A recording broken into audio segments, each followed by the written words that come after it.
And get started, since we told the jury we're going to get started at 1:15. Okay, it is 1:18 on July 6, 2022. We're in Division 11 of the Will County District Court. We're here regarding People versus Kevin Eastman. We're about to start our afternoon session. We're outside the presence of the jury. All the parties are present. I believe the parties during this break was going to confer regarding any Rule 16 issues as it relates to Exhibit 195. Can somebody give me an update? I pointed for defense to the discovery weight stamp page that discusses what the officer testified to. The printout that I'm seeking to admit is on a different, is a media printout, and so that's discovered in a different way. I need to speak to Kathy Holscher, who did that discovery, to find exactly where that was discovered. So Okay. I don't have that information yet. She was at lunch. So at this point, you're asking me to defer ruling on the admissibility of 195? Yes. Okay.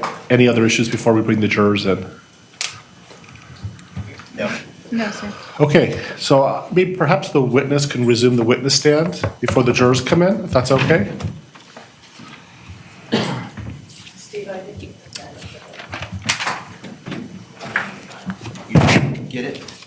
up here. You don't have to take it back. Yeah. That makes sense. And let's bring the jurors in. When they come in, if everybody can please rise.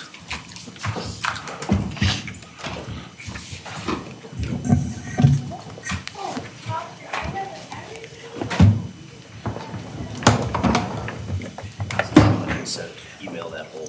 That's okay. So, What number was it, 198 or 298? I think we do have that. We do have that. Thank you. No objection. okay. Yeah, thanks. So I'll let you finish that. Like search. Okay.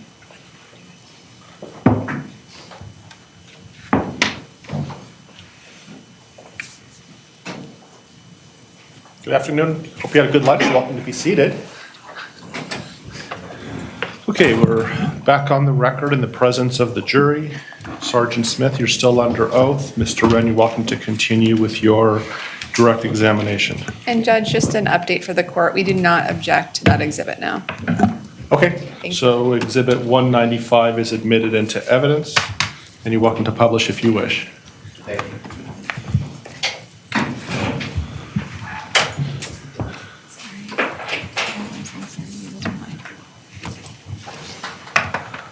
Okay, Sergeant Smith, when we left off, you were talking about your review of the location data that had been downloaded from Heather Frank's Ford Fusion, correct? Correct.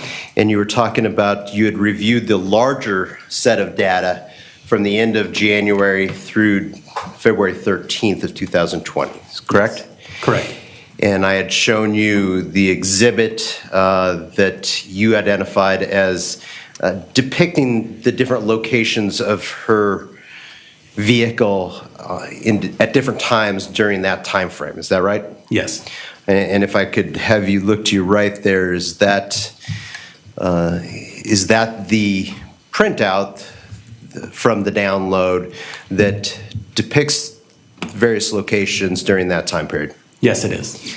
And can you give us a little bit more information about what we're looking at here? So it tracks location data at different points. Like we said, this was from January 28th, I believe, till February 13th. There was no more data after February 13th until we had the vehicle towed to our sheriff's office and it had to be jump started. And then it picked up a new location there. This is different mapping points of where it would ping on different GPS locations while it's being operated. And majority of what I saw was traveling between Greeley and Loveland for, we believe, her place of employment, and then a couple trips up into the South Fort Collins area. Okay. Can you show us where on this map Troy Bonnell's property would be located? It might not even be on it. It would be somewhere in this general area, I Off to believe. the far right of the diagram? Yeah, actually, I think it's probably right about here. Okay, and you're Yeah. pointing to an area to the east of Greeley, correct? Correct. In what you know to be Kersey? Yes. Okay.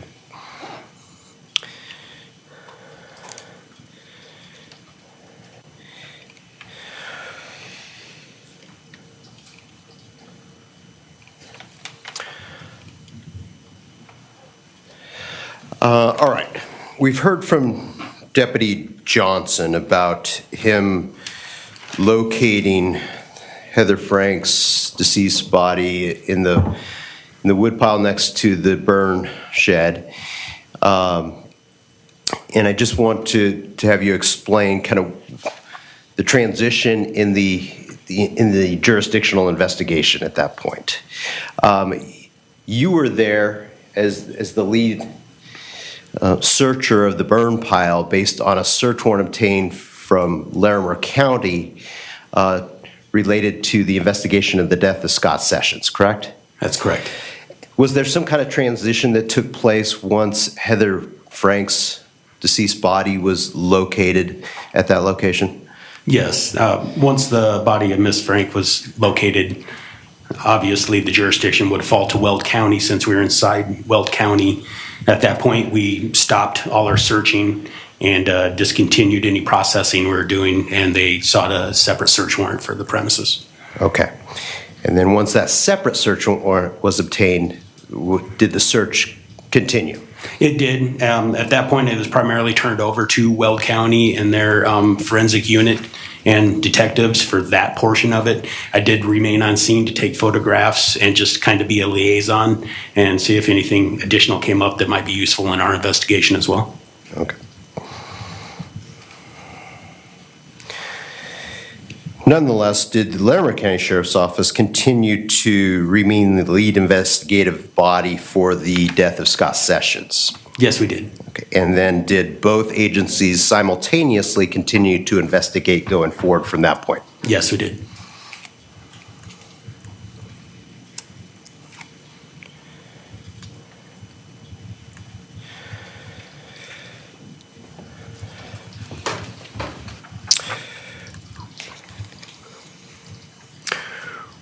Were you involved in the search of the Subaru Crosstrek that belonged to Kevin Eastman? I wasn't really heavily involved in it. I was present while some of it took place. Okay. May I approach? Yes.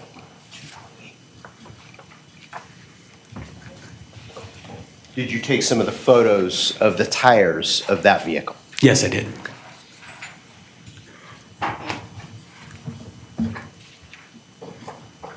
Showing you what's been marked for identification as People's Exhibit 228. Do you recognize that photograph? Yes, I do. What do you recognize it to be? That is the rear tire of the Crosstrek that was registered to Mr. Eastman. Okay. And is that a fair and accurate depiction of what that tire looked like on the date that the Subaru was searched? Yes. Okay.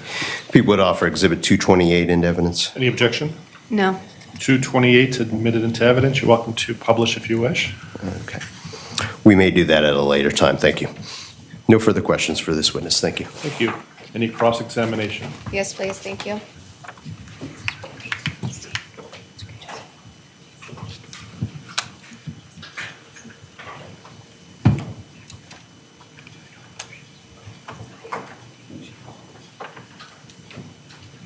Good afternoon. Hello. Okay, so I'm going to take you back to the old Flower Row scene at Pingree Park, okay? You were dispatched to that location to assist in evidence collection. Correct. And you were called out to assist in the evidence collection related to a deceased body. Yes. So you weren't being dispatched to a traffic accident. No, ma'am. So you had that heads up of what you were walking into before you arrived at that scene. Yes. And when you were dispatched to that scene, you were dispatched with approximately 17 years of law enforcement experience. Yes. And so 17 years of law enforcement experience with the collection of evidence, Portions of it, yes. experience in viewing crime scene, Yes. experience in preserving crime scenes, Yes, ma'am. and 17 years of learning how to recognize when something has evidentiary value. Correct. And so you brought all of that training experience with you to that scene. Yes.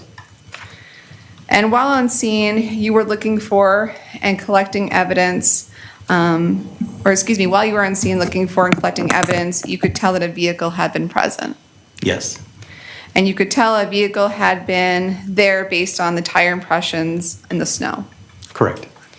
And you also observed footwear impressions near the tire impressions. Yes, we did.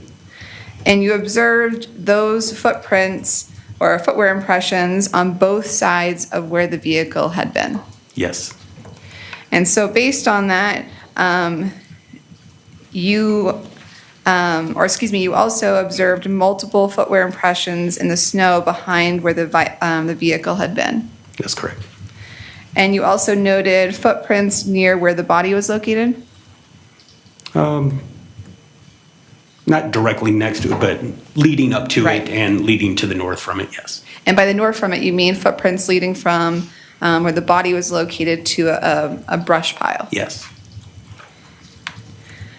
And at the time, it was difficult to obtain footwear impressions due to the snow falling. Correct. And knowing the potential evidentiary value of those footprint impressions, you wanted to do your best to preserve the evidence Yes, we attempted to, yes. and collect the evidence. Yes. And again, you wanted to do that because there was a chance that we could be here today and use that evidence. Mm-hmm. Yes. And so because of the snow falling, you actually returned back to the Pingree Park scene on February 13th. Correct. And you went back to the scene on February 13th, 2020, specifically for collecting that footwear impression evidence. That was one of the reasons, yes. And so you waited 3 days to do that. Yes, we did. And when you did that, 3 days later, you brought different equipment with you to help blow out the snow Yes. because snow had fallen into the prints. Correct. And one of that equipment, or one of those pieces of equipment you brought was an air compressor. Yes. And thanks to the air compressor, you were able to successfully blow out several footwear impressions. Yes, we were. And the weather actually benefited or assisted because it created sort of a crust layer on the top of the footwear impressions. Correct. And so it kind of, the weather, the ice helped to preserve them. Yes. Sorry? Yes. Thank you. And it helped preserve details on those footwear impressions. Yes, it did. And you also use spray paint to reveal unique details. That was one of the techniques that was used, yes. To highlight visually more of the distinguishing factors of each footwear impression. Correct. And after blowing out the footwear impressions and using the spray paint, you were able to identify a total of 3 different footwear impressions at the scene. Correct. So the identification of those footwear impressions were based on the unique characteristics you were seeing within each print. Yes. And so based on those differences and the details, you were able to tell that there was 3 different sets of shoes causing those prints. Yes.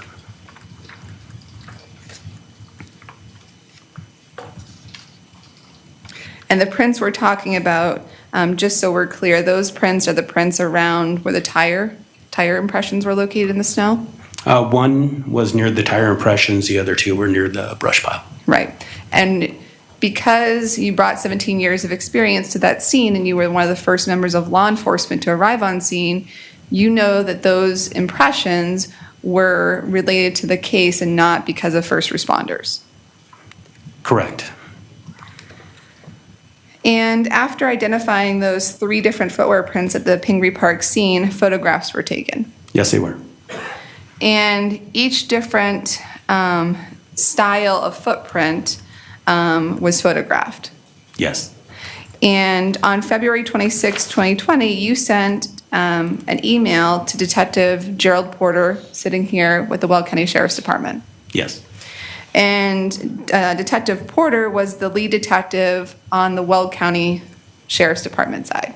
Yes. And you actually sent him 2 different emails. Yes, I believe it did. Yep. And in those emails, you included a total of 5 different photographs. Correct. And in those emails, you let Detective Porter know that you found 3 different sets of footwear impressions. Yes. So meaning, again, 3 different sets of shoes that created those footwear impressions. Correct. Would you recognize the pictures that you sent Detective Porter on February 26, 2020? Yes. May I approach the witness? Sure. And Your Honor, I've already shown Mr. Wren, and for the record, these have been marked as defense exhibits 1 through 5.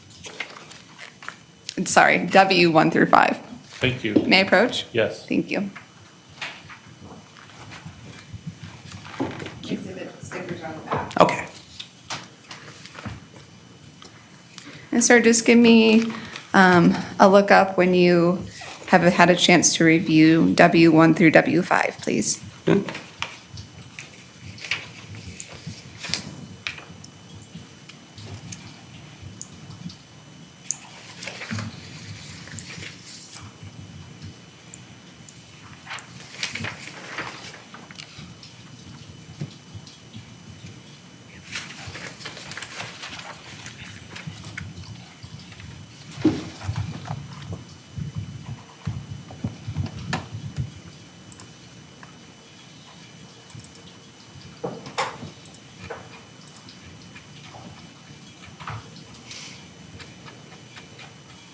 Oh, I'm sorry. Are you ready you're for me fine. now? Yeah. Okay. Sorry, we're having some technical issues. Do you need them here? Where you got it?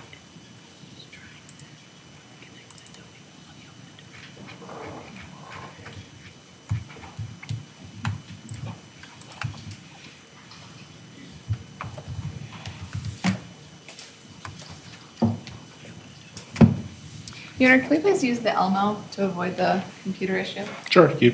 Thank you.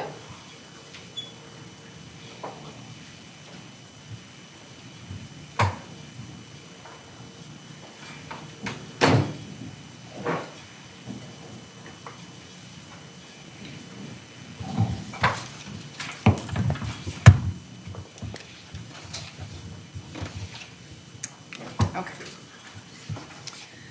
And do you recognize what those pictures are? I'm sorry. Do you recognize those pictures now? I do.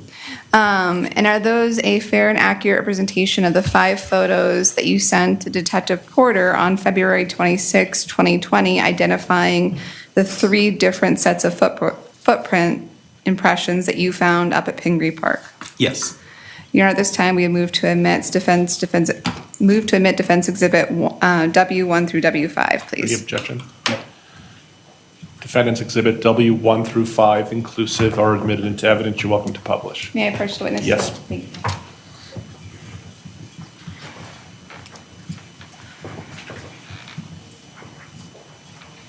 All right, sir, I'm going to show you to begin with W1. Okay.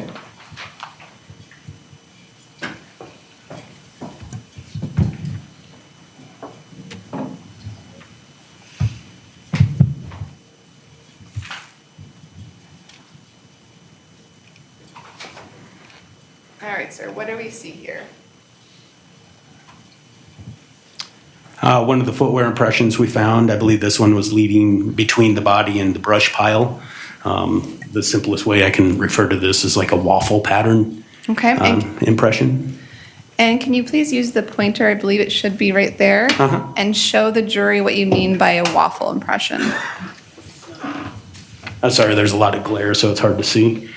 Just by the rectangular marks that are spread throughout, that just refer to it as a waffle pattern, for lack of a better term, similar to a Belgian waffle. Okay. Yeah. Good thing we already had lunch. I'm going to show you now what's been marked as W2.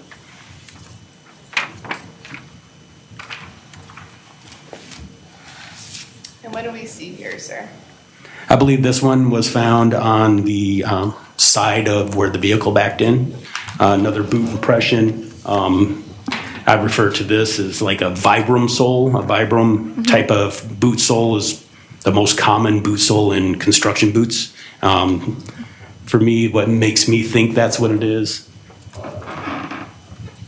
if you can see right up here, there's little star-like patterns in the sole of the boot. Okay, thank you. And now I'm going to show you W5. And what do we have here? That's another one that was over by the slash pile. I really wouldn't know how to explain this one. You know, it's has a wave design in the heel. Okay. So from my reference point, I believe this to be the heel with it's kind of hard in the snow to tell whether it's an actual wave or that's just the shadow being cast from the indent. And then the toe up here, you can see where the toe went down into the snowbank, leaving striation marks from the grooves that are in the side of the boot. So. And these wave marks that we see, are they more pronounced on this picture thanks to the green spray paint? Yes. Okay, and so when we were talked about using the gray spray paint earlier, this is a good example of using that tool to see the differences in each boot better. Yes. Okay. I'm going to show you now Defense Exhibit 3. You see that okay, sir? Yes. Okay, and what do we see here? I believe that's the same imprint as the previous one without the paint. Thank you. And last, W4. And again, I think that's the same. Okay, thank Yeah. you.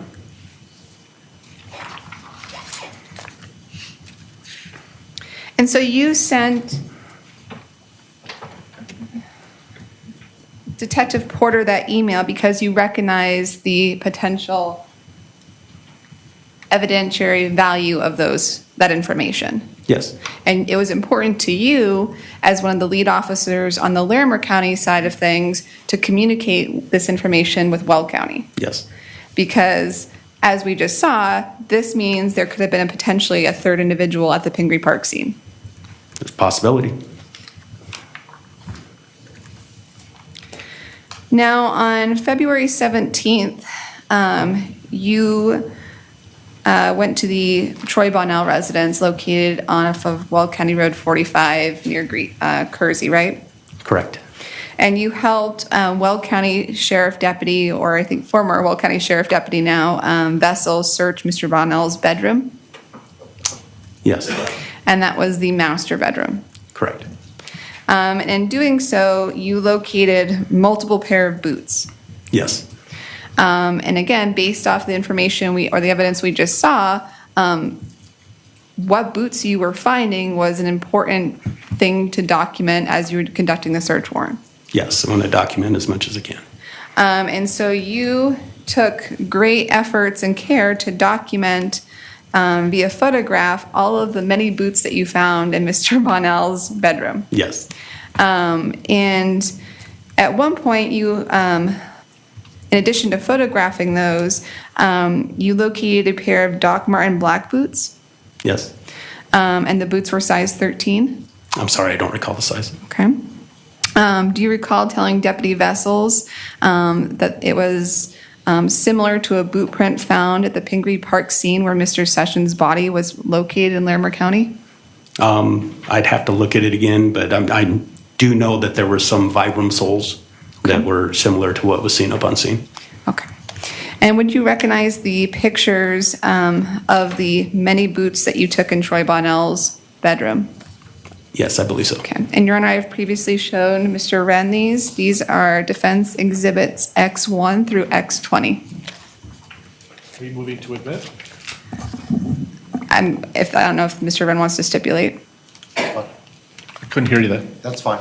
So are you moving to admit then? Yes, please, and publish. So the court's going to admit by stipulation, defense exhibit X1 through 20 inclusive. Thank you. May I approach the witness, please? Yes. Thank you.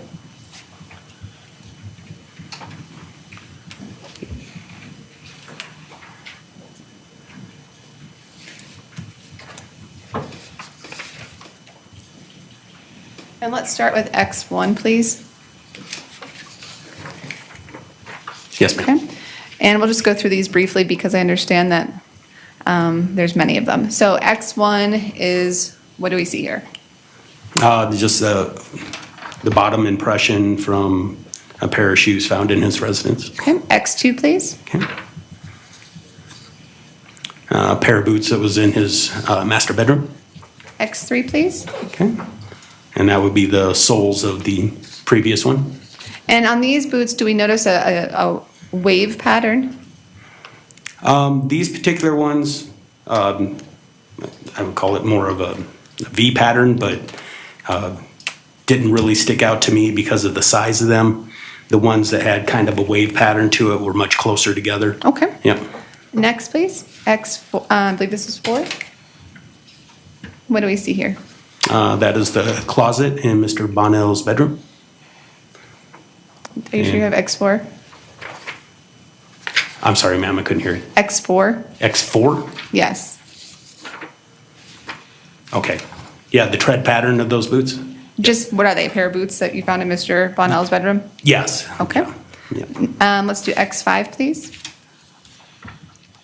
Now we X5. have. That's the closet. Yes. Yep, sorry, I got ahead of you there. That's okay. Yep, the upper portion of the closet where another a boot was located. Okay. X6, please. The boot from the shelf Thank you. X7. and the sole of that boot. And that's the boot on the shelf? Or is that a different boot? Yes, Thank you. yes, X8. the same, the sole of that particular boot. Thank you. X9. That is some more boots on the bottom of his closet. X10.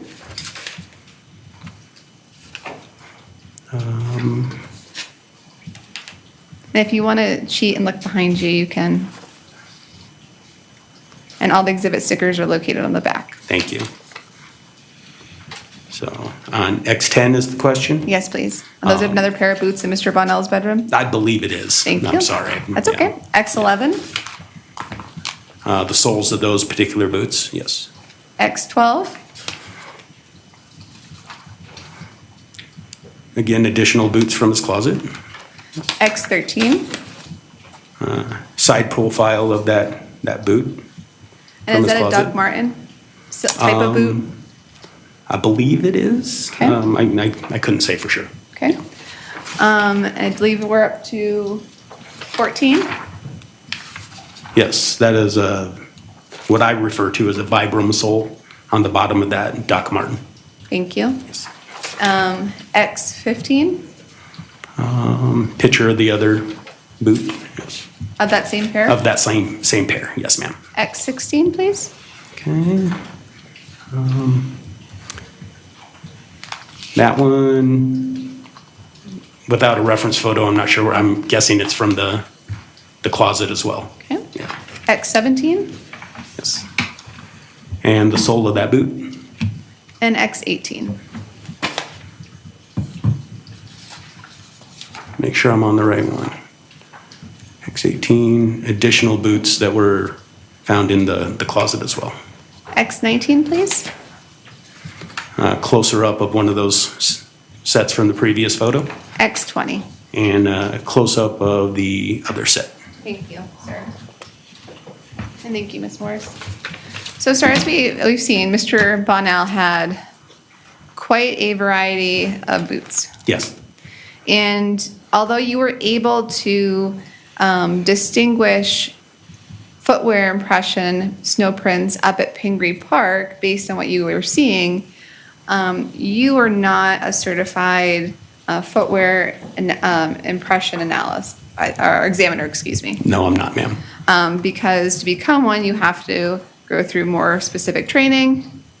Sorry, can you say yes or no? Correct. Correct. And go through certain, obtain and successfully obtain certain certifications. That's correct. So you're just, your training is more of being able to tell the very basic differences of what you're seeing, Correct. what patterns you're seeing. Yes, ma'am.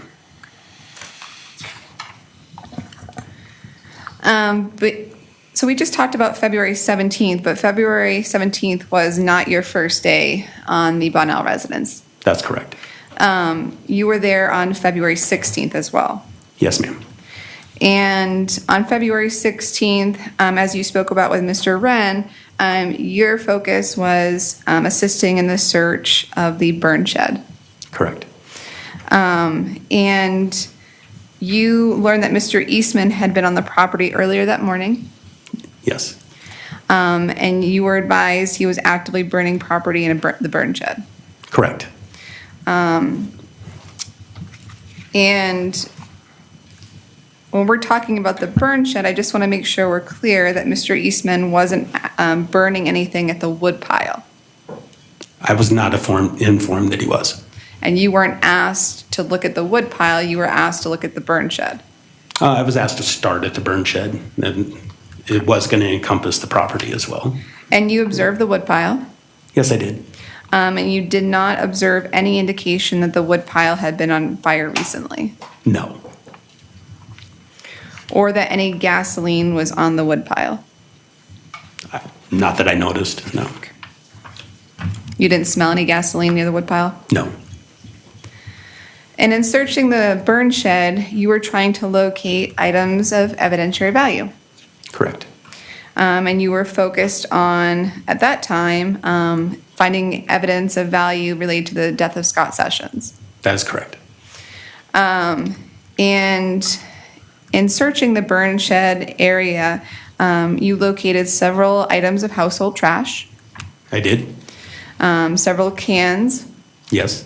jars, Yes. pieces of mail, Correct. and you observed mail that was addressed to Troy Bonnell. Yes, I did. You did not observe any mail addressed to Kevin Eastman. I did not. You did not observe any mail addressed to Heather Frank. I did not. You did not observe any mail related to Scott Sessions. I did not. And while you were carefully searching through the area of the burn shed, you were, again, looking for items of evidence such as weapons, Possibly, yes. right? You did not locate any knives. Well, there was a small knife. It was in a key. It had a folding blade out of it, but yeah, that was the only sort of knife that I found. Okay. Yeah. You did not locate any type of obvious blood on that knife. No, I did not. Okay. And did you log that knife into evidence? It was collected by Will County. Okay. You did not locate any firearms, No. any bullets, No. any shell casings. Not that I recall. You actually did not locate any items in that burn shed that had apparent blood on them. Not to my knowledge. Okay. I didn't complete the process, so. Okay. But you didn't. I did not. Okay.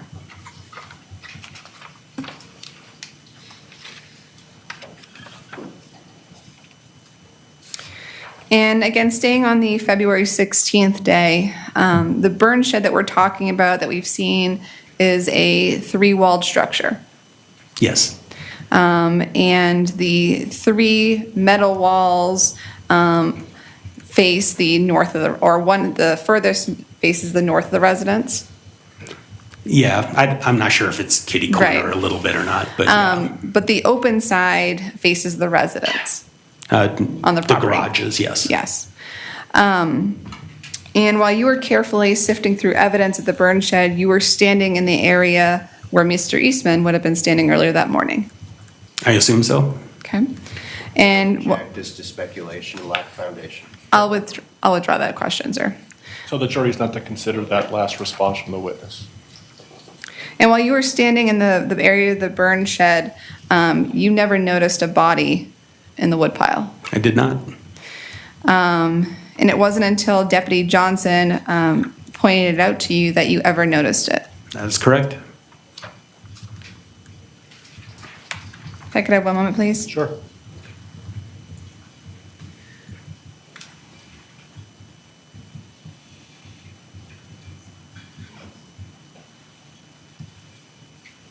Nothing further. Thank you, sir. Thank you. Any redirect? Just briefly. Actually, I apologize. There's 2 more things I have. Just kidding. Sorry, Okay. Mr. Wren. Almost done, Mr. Smith. That's Almost okay. done. You also, at some point, assisted in the search warrant of Heather Frank's vehicle. Yes. And you took pictures of that? Yes, And one of the items that you noticed in Ms. Frank's vehicle was an interlock device. I did. And you took pictures of that. I did. I previously shown Mr. Wren what's been marked as Defense Exhibit Z1 and Z2. May I approach the witness? Sure. Thank you.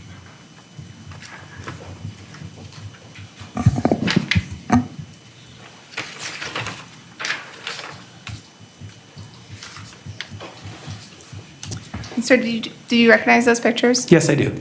Are those fair and accurate presentations of the pictures you took of the interlock device within Ms. Frank's vehicle as the search warrant was being conducted? Yes. We move to admit Defense Exhibit Z1 and Z2 and request to publish. Any objection? No. Z1 and 2 are admitted. You're welcome to publish. Thank you. All right, sir, what do we see here? The center console of Miss Frank's vehicle. I believe that's a piece of the interlock system sitting in the cubby area. A styrofoam cup and an ashtray. And do you know that that's, or is it fair to say that you know that that's an interlock device based on your training and experience as a police officer? Yes, ma'am. Okay, next picture, please.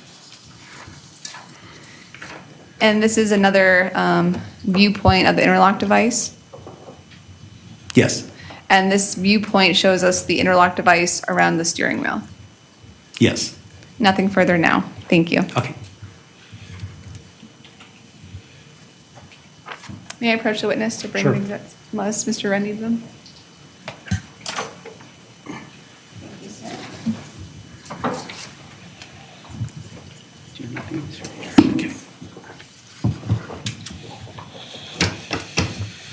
There you go. Thank you. Mr. Wren, do you want? You put them up there. Thank you.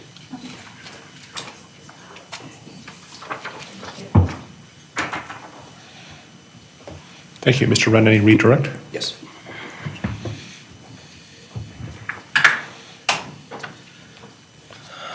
Sergeant Smith, would you consider yourself a layperson when it comes to footwear impressions? Yes. Okay. You're looking at what you saw and trying to do the best you can, but you don't have the certifications to take it to that next level. Is that right? That's correct. Okay.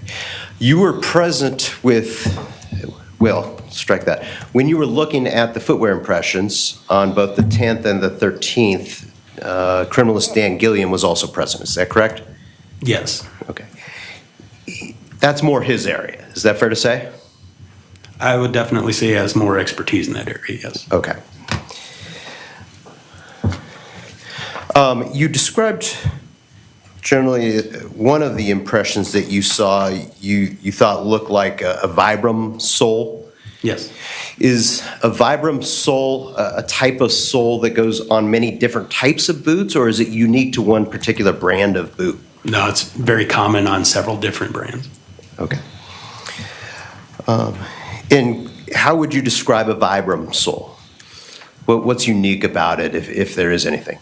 Well, they make a couple different types of soles, but the one that's most popular on most work boots has almost a star pattern in the bottom, in the heel, and in the on the front pad area. It's very typical to their boots, to their soles. Okay. To their soles, which are attached to many different types of brands of boots. Yes. Okay. May I approach, Your Honor? Yes.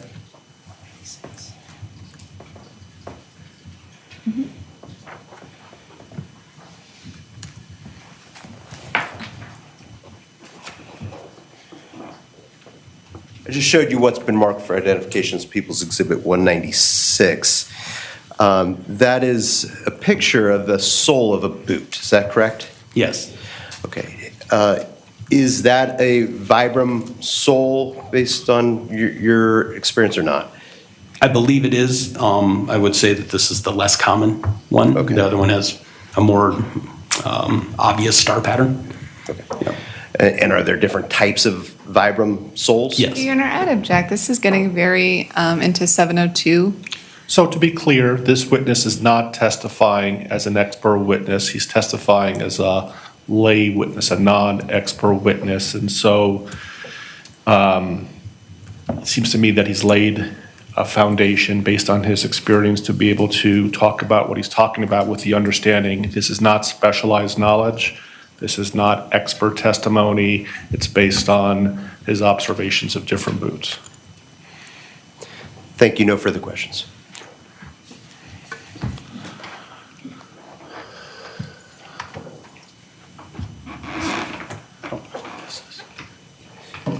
Any recross on those limited issues? No, thank you. Any questions from the jury?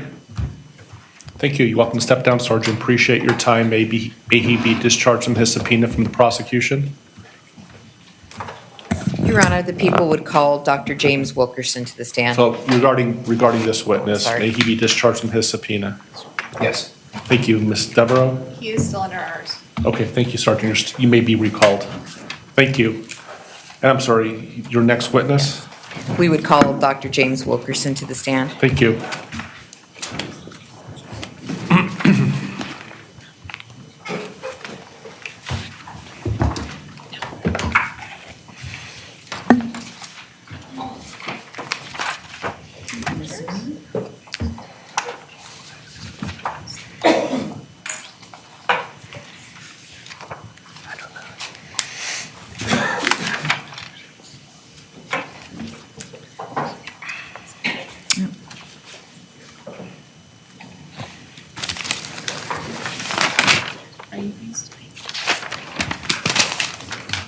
No, I already have the pictures.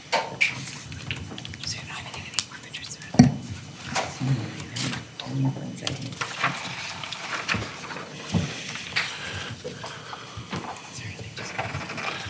Good afternoon. Thanks for waiting. I can please have you come to the witness stand, and before you sit down, I will swear you in as a witness. And do you solemnly swear or affirm under penalties of law that the testimony you're about to give will be the truth? I do. Thanks. Why don't you have a seat, make yourself comfortable. Feel free to adjust that microphone if you like. Okay. Once you're settled in, if you could please introduce yourself to the jury by stating your name and spelling your last name. James Andrew Wilkerson IV, Wilkerson. Thank you. You're welcome to examine. Thank you. Dr. Wilkerson, first of all, can you tell the jury where you currently work and then where you worked back in February of 2020? I currently work at the Larimer County Coroner's Office. I'm the coroner. I'm also a forensic pathologist. We have a forensic science center there where we do autopsies. That's where I worked when I did these autopsies, and that's where I work right now. Okay. I want to ask you about your education and training a little bit. Can you tell the jury, do you have to have a degree? Yes. I got a bachelor's of science in chemistry at Birmingham Southern, 1982, and then I went to University of Alabama School of Medicine on an Army scholarship from 82 to 86.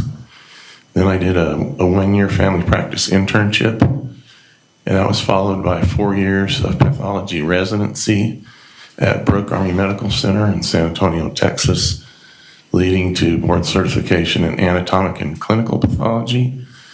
Then I did 3 years of active duty in the Army and went and did a forensic pathology fellowship at the Armed Forces Institute of Pathology in Washington, D.C.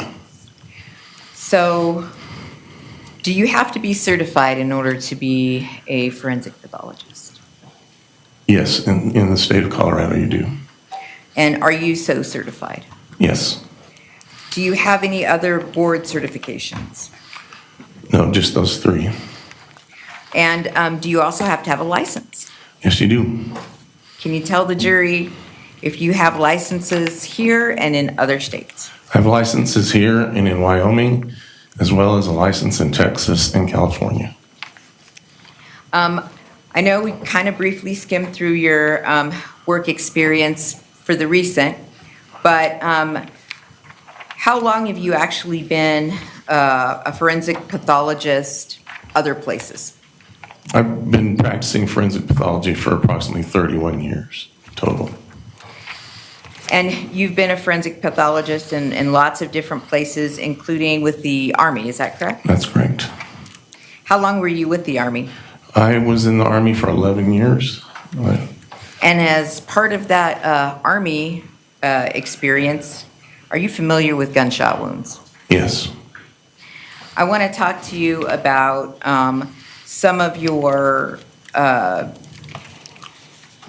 training, experience in training. Do you have to have experience in training and keep that kind of thing up in order to continue your licensure and your board certification? Yes. Each year you have to have 25 hours of continuing education, which I usually get by attending the National Association of Medical Examiners Conference. And as somebody who's been doing this for 30 years, have you also written any publications or done any academic presentations? I haven't done a lot of academic work. I did some early on, but I do teaching for the coroners. I do coroner basic teaching both in Wyoming and Colorado. Did you actually have an article published in 2009 in the Gunshot Wounds Postmortem Interval, the Southern Forensic Institute of Death Investigations? You remember that? I don't think that was mine. If it's on your resume? Oh, that was a conference, not a publication. All right. That was a conference that you attended? Yes. All right, great. And have you ever testified as an expert? Yes. How many times have you done that? I'd estimate about 350 times.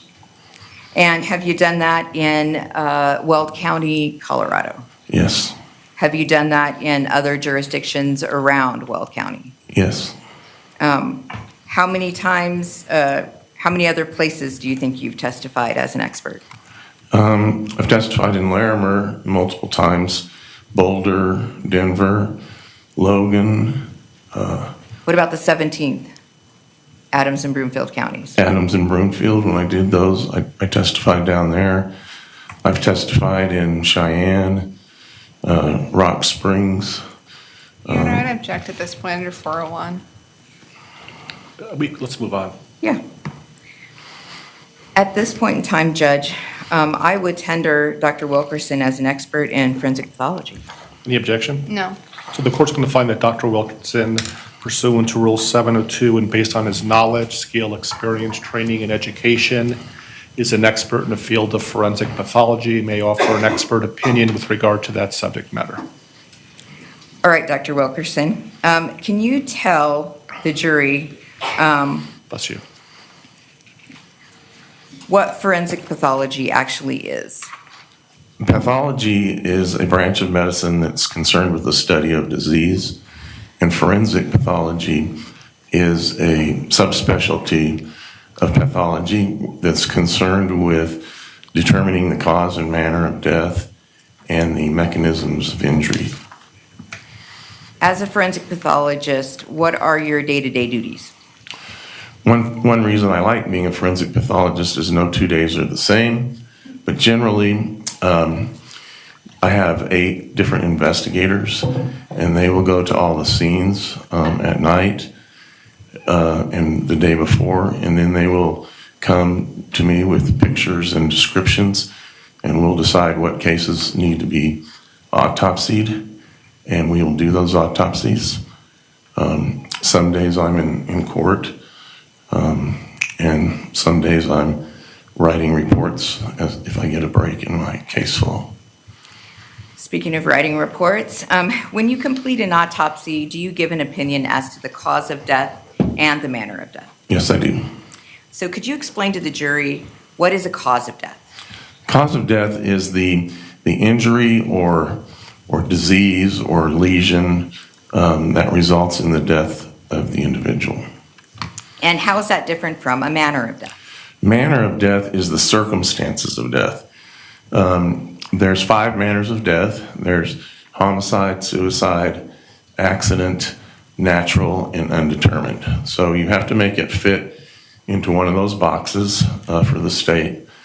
And the way you do that is by going to the scene or sending a death investigator to the scene and figuring out what occurred there at the time of death. For instance, if I have somebody in the morgue who's shot in the head and he was sitting in his recliner with a suicide note, that's a lot different than having that same individual shot in the head out here on the street. So that the circumstances are what makes the manner of death, and the elected coroners determine the manner of death. And since I'm the elected coroner in Larimer, I determine the manner of death as well. So can you tell the jury what is an autopsy? An autopsy is a detailed examination of a deceased person. Usually starts, like I said, when we get the call. We try to figure out what happened to cause the death or just prior to the death. Then the body is brought into the morgue, and we do a detailed external examination. We may or may not do x-rays. If needed, we gather evidence, and then we perform the internal examination. So it's sort of a layered examination approach. Yes. Can you tell the jury, is there a procedure that you follow when you conduct an autopsy? Yes. Can you tell them about that? They, like we said, they come in. We weigh them and measure them. One of the first things we want to do is make sure we have the identification right. So we will catalog the clothing and look for identifying marks and scars. We may scan fingerprints to try to determine who the individual is. Then we will document any injuries and take any swabs that we might need for evidence, maybe cut the fingernails, anything laying on the body that could be used as evidence we will take off. Then we'll take off and log all the clothing and the jewelry, and then we will clean the body up and re-photograph and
of the examination that you did, parts of the examination? Yes. And will these help you to explain to the jury your observations and your final analysis here? Yes. Your Honor, at this time, the people would admit People's Exhibits 17 through 23. Any objection? No. So 17 through 23 are admitted into evidence. Can the parties use Bluetooth, please? We don't have ours. Excuse me? We don't have ours back. Oh. Look at it too. We have an extra one.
You're welcome to continue. Thank you. So, first off, do you recall how old Mr. Sessions was when, at the time of his death? 53. Your report states that he was pronounced at 9:23 on 2/10 of 2020. Can you tell the jury, how does that pronouncement time correlate to the actual time Mr. Sessions died? He was pronounced when he was found. He was pronounced by the death investigator.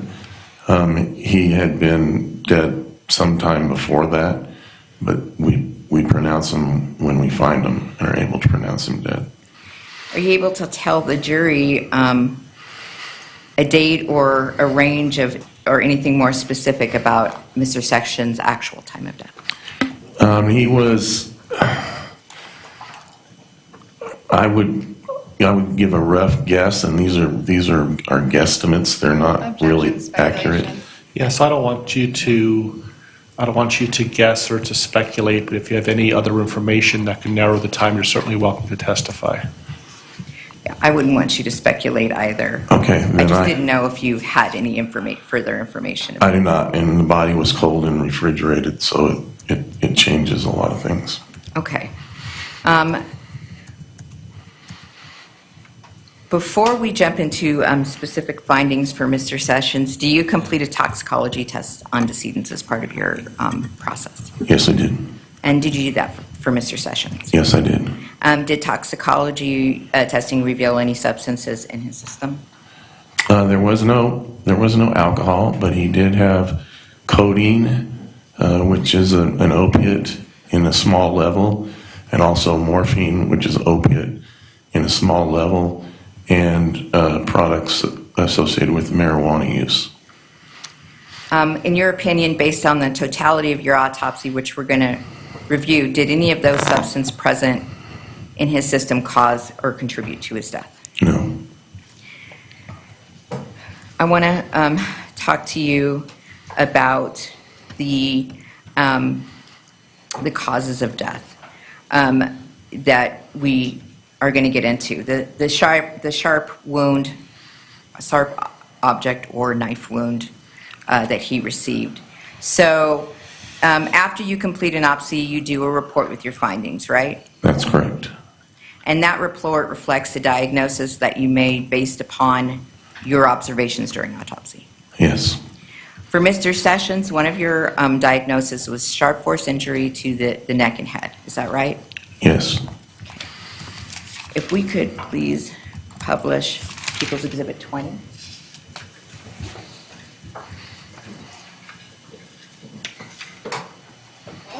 And right next to you over here, Dr. Wilkerson, is a good old-fashioned pointer. And if you could tell the jury with regard to this picture what you're talking about when you talk about a sharp force injury to the neck and head. In this photograph, you can see that his neck has been cut here kind of superficially just to the muscle, and then here much deeper. So that is a sharp force injury to the neck that we describe. And when you describe that specific injury, I think maybe 21?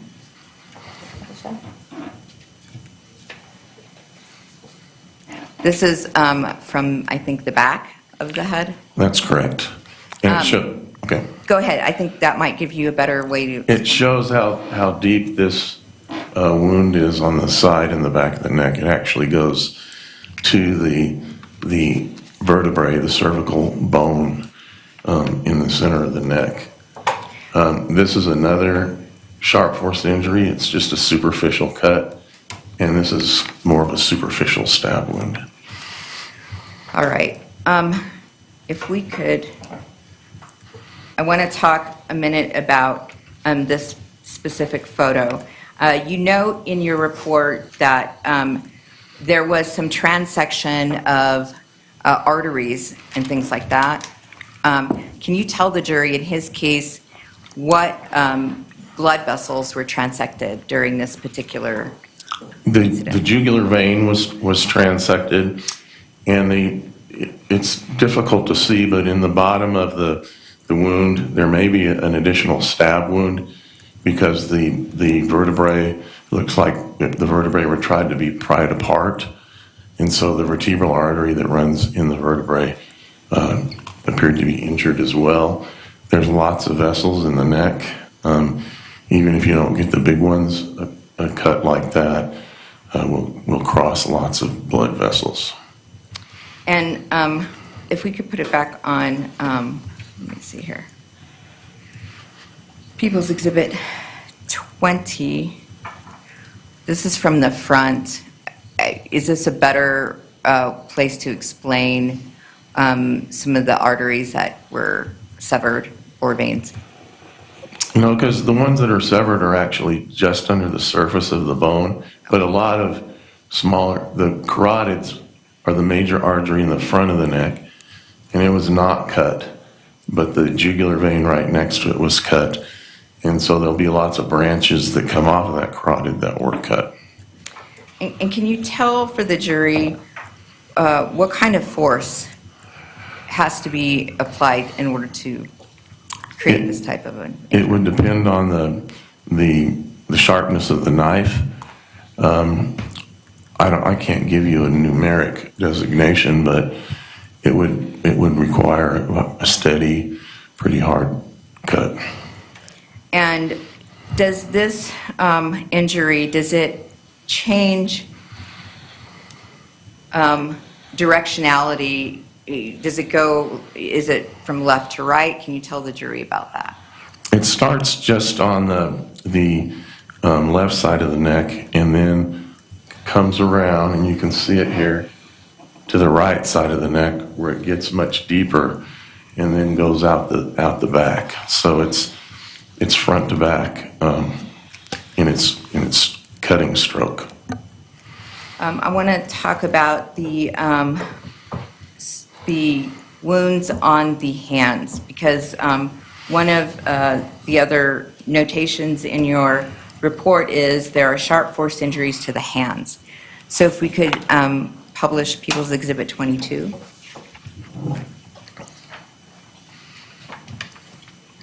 So this is one of Mr. Sessions' hands. Can you tell the jury about these wounds on the hands? How would you categorize them? This is the left hand, and he's got a cut right here on his middle finger, and another cut on the little finger, and then a couple over here on the wrist. They're superficial, but anytime you get sharp force injuries that in the body, and you see injuries like this to the hand, we call them defensive wounds. He was trying to either block the cut or grab the knife to protect himself. And People's Exhibit 23, if we could publish that. And this is his other hand, right? Yes, this is the right hand, and you can see there across all of the fingers in about the same plane, a little bit deeper. Probably he grabbed the knife at some point in the struggle. You also discussed post-mortem thermal injuries. So you would you normally note injuries that would occur post-mortem? Yes. Okay, can you tell the jury a little bit about that? And if we could publish People's Exhibit number 19, please. He was found outdoors, and he was burning. And so he was partially burned up, particularly in his legs, his abdomen, as well as his left shoulder. He was face down, so the burning is worse to the back of the body and the lower body. But there was no soot in his airway. There was no smoke that he had inhaled. There was no reaction at the edges of these burns. Sometimes we see a red reaction if they're alive when they're occurring. And so there was nothing that indicated that he was alive at the time these occurred. Plus he was face down in the snow, and he was covered in a plastic bag, which suggests he wasn't breathing at all either. Okay. And when you did your autopsy findings, you do this gross autopsy findings, and you indicate sort of their height and weight. Here, that sort of compromises. Am I right about that? Yes. And is that because of the missing limbs? Yes, the missing tissue and everything. He's lighter than he would have normally been, and then it's difficult to get an accurate height because of the condition of the legs. Okay.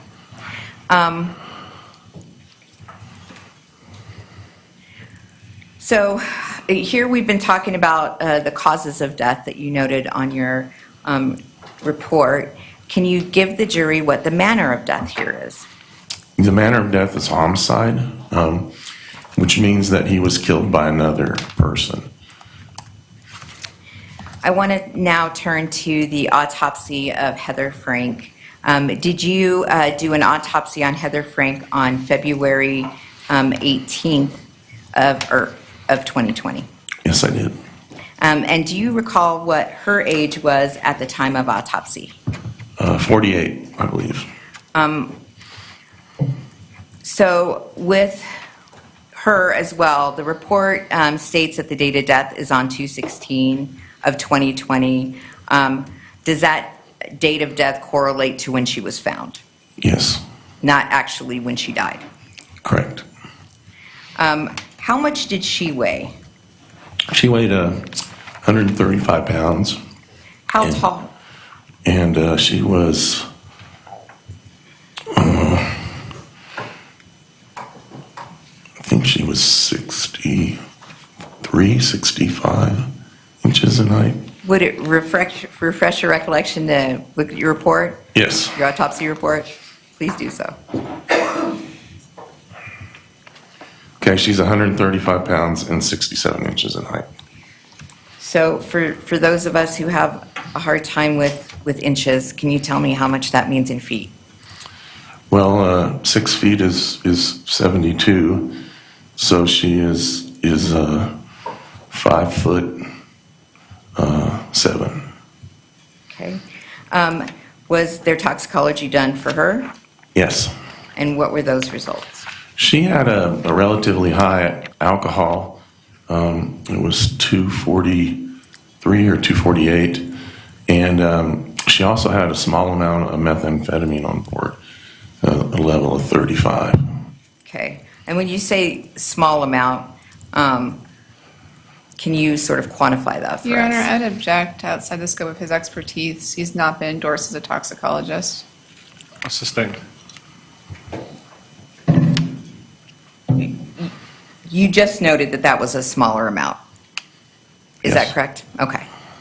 I want to talk about injuries noted on her. First of all, did you note that there were any cutting injuries on her fingers? Anything indicating that she had a knife injuries? No. And I want to get to her injuries. On what side were the injuries noted for you? They were on the left side of the chest. If we could publish, please, People's Exhibit number, I think, let's start with 89. Hold on one second.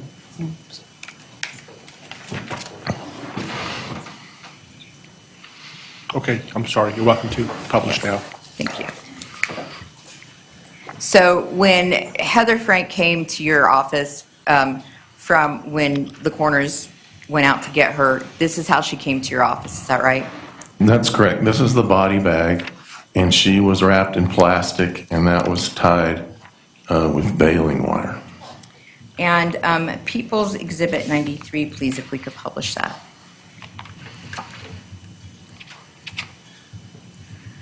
So when she was unwrapped and then you took the clothing off of her, can you tell the jury what you're noting here with regard to the injuries?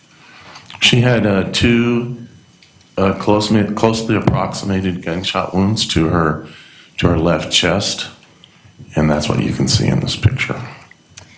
If we could publish People's Exhibit 92. So before you actually get to taking like her clothing off and we get to that picture, did you actually do an x-ray of her body? Yes, we have what's called a Lodox scanner. It's made for forensic pathology, and it does a full body scan in about a minute and a half. And so we use that frequently in our autopsy cases. Now, looking at this x-ray, can you tell the jury if you see any projectiles? Yes, I can see one projectile in the left chest right here above her arm.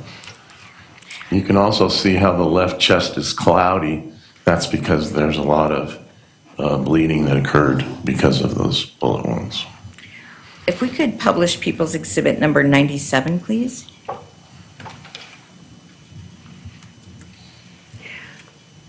When her shirt was taken off of her,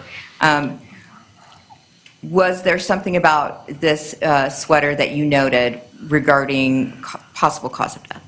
Yes, there's two gunshot defects in this shirt, also some soot. When a gun is fired, in addition to the bullet, burnt gunpowder, which is soot, and unburnt gunpowder travel down the barrel as well.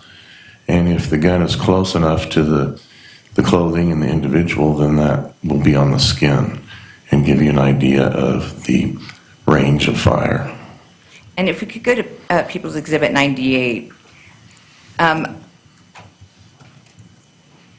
This is a close-up view of those two soot-related gunshots that you see, and they're actually spaced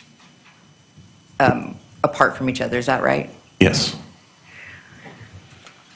And if we could go back to People's 93.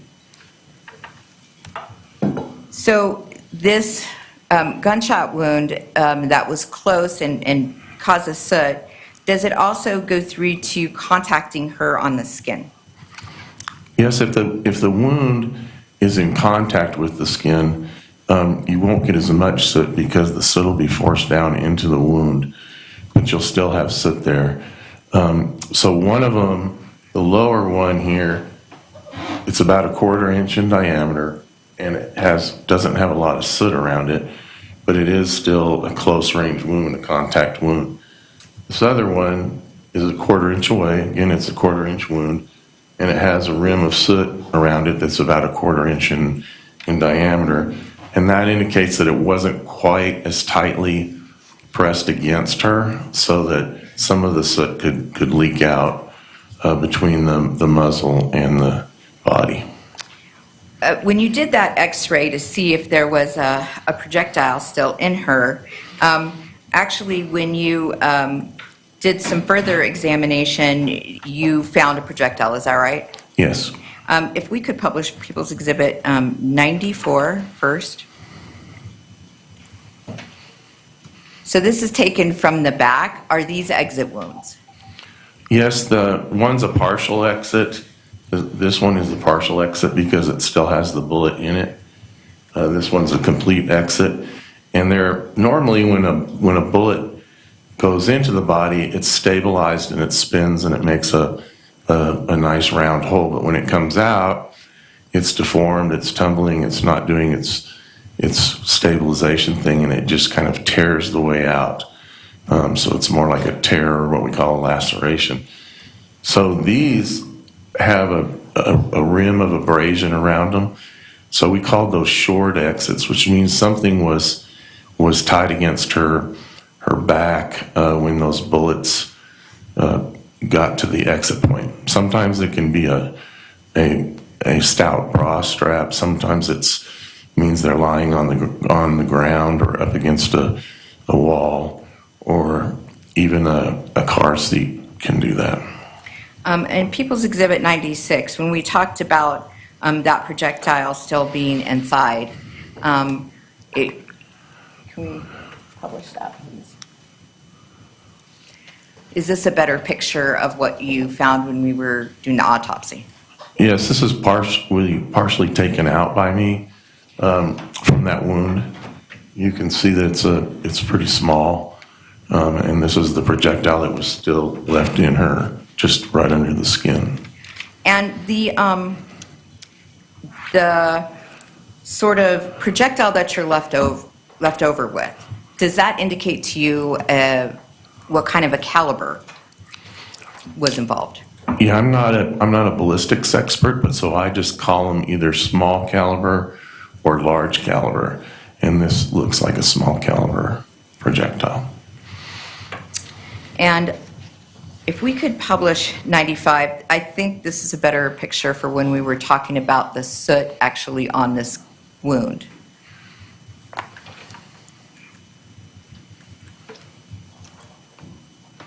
Is that a sort of a better picture to explain that, the two different wounds that were two different bullet holes there? Yes. The glare is right in my face, but Sorry. you can see there's soot around one wound that's more prominent than the other wound. The soot's just inside it. And if we could publish People's Exhibit 99. So these bullet wounds that you noted, these two, did they have directionality when they were leaving the body? Yes. Both of them traveled front to back, and both of them traveled slightly downward. They hit the second and third edges of the ribs on the way in, and they both went through the upper and lower lobes of the left lung. One of them went to the right, went from more left to right, and the other went more right to left, and that's why they're separated on the back like you saw.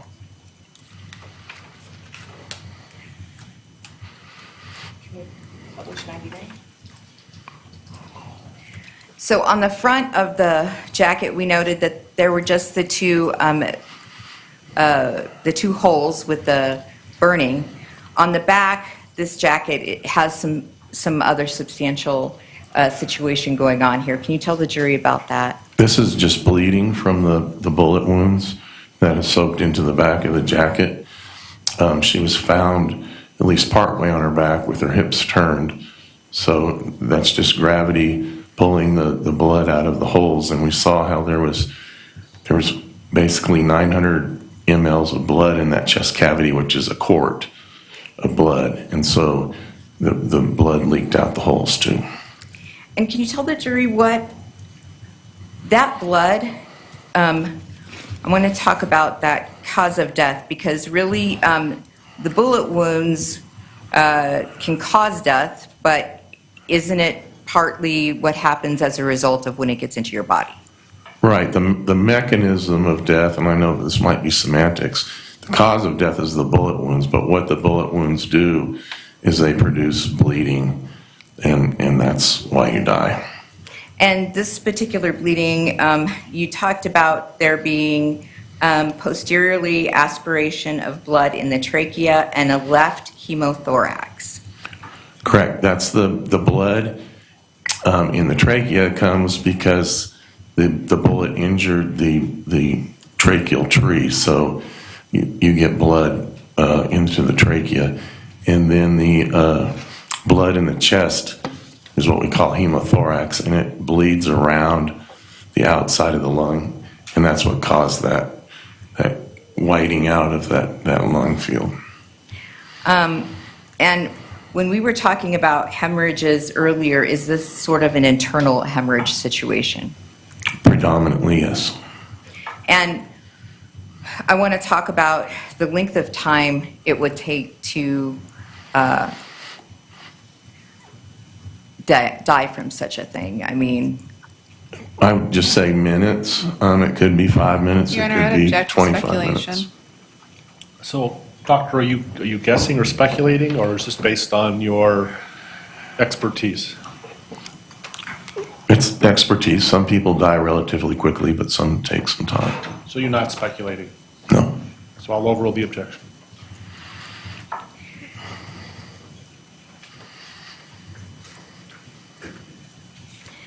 and in this particular case, Doctor, did you also note a manner of death? Yes. The manner of death is homicide. And can you tell the jury the factors that you used in determining the manner of death in this case? In this case? Yes, in this autopsy. The fact that the body was wrapped in plastic and baling wire and hidden in a burn pile is strongly suggestive of foul play. And then when you get to the body, there's 2 gunshot wounds. The vast majority of suicide wounds would be a single wound. Also, there was no weapon at the scene and no casings at the scene. I do over 100 suicide autopsies a year, and virtually always, unless the police have secured the weapon, there's a weapon there at the scene, or a rope, or something that the person used to kill themselves, and that's not present in this case. If I could have a moment, Judge? Sure.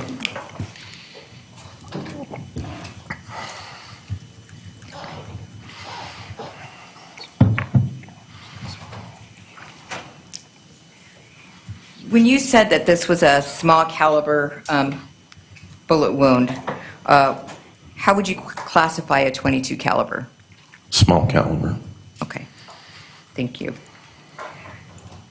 I have no further questions at this time. Thank you, Dr. Wilkerson. Thank you. Cross-examination, please. May I have 1 moment, please? Sure.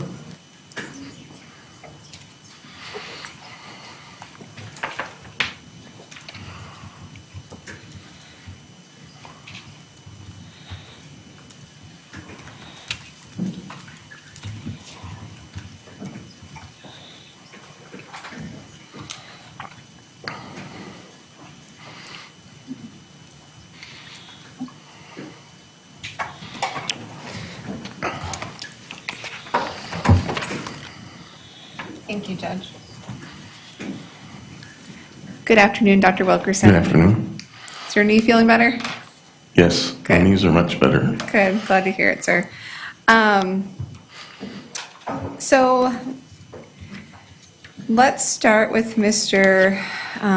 Sessions' autopsy first, since that is where we just began with Ms. Guthrie. Okay, We saw pictures of the injuries to his hands. yes, You classified those as defensive wounds. yes, And just so we're clear, those cutting injuries to Mr. Sessions' hands were superficial. yes, for the most part they were. They certainly weren't anything that contributed to his death in terms of blood loss. That's correct. The majority of the injury was done to his neck. Yes, Again, you were able to determine the trajectory of that injury, yes, which was, I believe you testified earlier, from front to back. yes, right. It started out, it's left to right and front to back. Thank you. And based on your experience, you believe that Mr. Sessions probably was not expecting this. That's correct. Because typically someone isn't going to just sit back and allow this type of injury to happen to their neck. Yes, They'll fight back, yes, as we see with the defensive wounds to the hands. yes, In fact, if this wasn't an ambush, you would expect to see more defensive wounds than what we see. that's correct. And by see, I mean just again to the hands. Yes, So based on this, you would agree with me that this was most likely an ambush from behind. I do. And this may sound like a silly question, but are you familiar as a forensic pathologist who conducts autopsies with sharp knives? Are you familiar with sharp knives? Yes, Okay. And is it fair to say that if you have a sharp knife, it doesn't really matter how much force is behind it? it would take less force to do the same kind of damage if the knife was sharp. Okay. And likewise, if the knife is sharp, it doesn't really matter how big or small the person using the knife is. In an ambush situation, no. Thank you. And now let's turn to Ms. Frank's autopsy, please, okay? Okay? You testified earlier that part of your role in doing autopsies is noting any type of scars on the body. Yes, And you do that in part for identification purposes? yes, and yeah, mostly for identification with no scars. And as a forensic pathologist, you're familiar with the National Association of Medical Examiners Forensic Autopsy Performance Standards. Yes, we're a certified agency for name. And as a certified agency and a forensic pathologist, within that agency, you're aware that you have to carefully document scars. Yes, And you did not document any scars on Ms. Frank.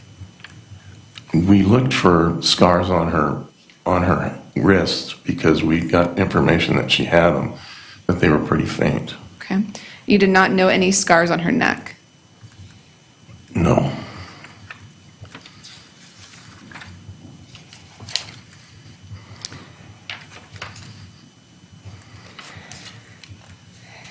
There was some testimony a moment ago about the toxicology levels of Ms. Frank, and I just want to put that into more understandable terms for our jury. Ms. Frank's blood alcohol concentration was a 0.243, Correct. so that's over 3 times the legal limit. Yes. And as we heard, there's also methamphetamine on board too. Yes. Hey, could I have 1 moment, please? Sure.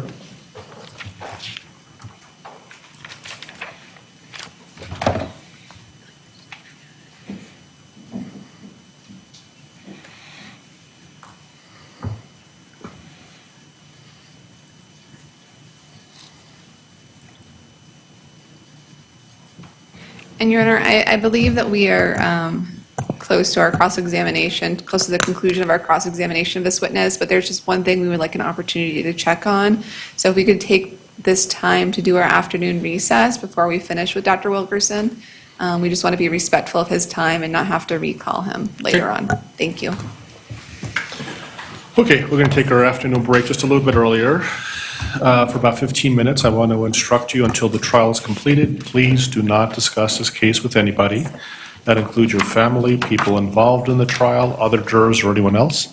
If somebody tries to approach you and discuss the trial with you, please let me know about it immediately. Please do not read or listen to any news report of the trial. Do not in any way try to gain information about the case outside of the courtroom. And finally, it's especially important that you not form or express any opinion on the case until it's finally submitted to you. We'll see you back here in about 15 minutes. That's all. Please rise for the jury.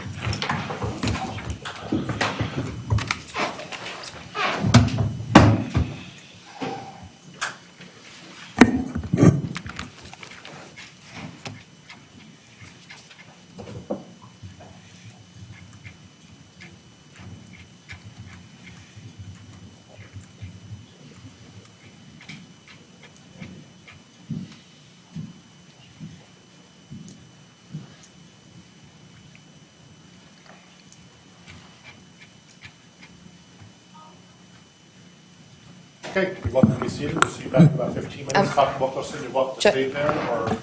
Judge, I just need to make a record real quick, Yes. if I could. And Doctor, you're welcome to step down if you want to. You can stay there if you like. Okay, I'll stay. Okay. I'm just going to make a record that Dr. Wilkerson is not under defense subpoena. I am going to be releasing him. He is, I'm going to be releasing him. I'm not calling him in rebuttal. So I just want to make that record at this point in time. And I did see that the defense did endorse him as an expert. So is he under subpoena from the defense? My investigator stepped out. I don't believe he is currently, but we do have blank subpoenas right with us. Okay. So, I mean, we can subpoena him now, or we can, so, I mean, I just want to check on one thing, so. Do you believe that you're going to be, if you recall him, that you're going to be asking him questions outside the scope of direct examination? I don't believe we're going to need to recall him. I just am not sure I'm finished with cross-examination. Okay. That's all. And So perhaps you guys can confer about maybe if you do need to exceed the scope, maybe we can do that now rather than recalling him in the future? what I'm looking into is something that he said on direct, so it would only be Okay. cross-examination. We do not have any intention of recalling the doctor. Okay, great. I just needed an opportunity, so. Okay, thank you.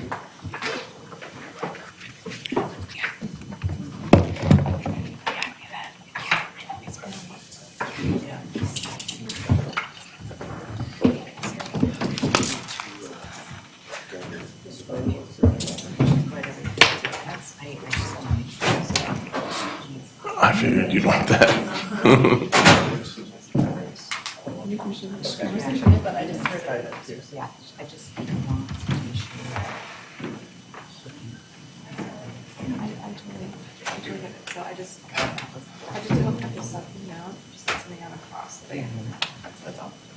So this has been on the witness stand since the officers testified. I don't know who's.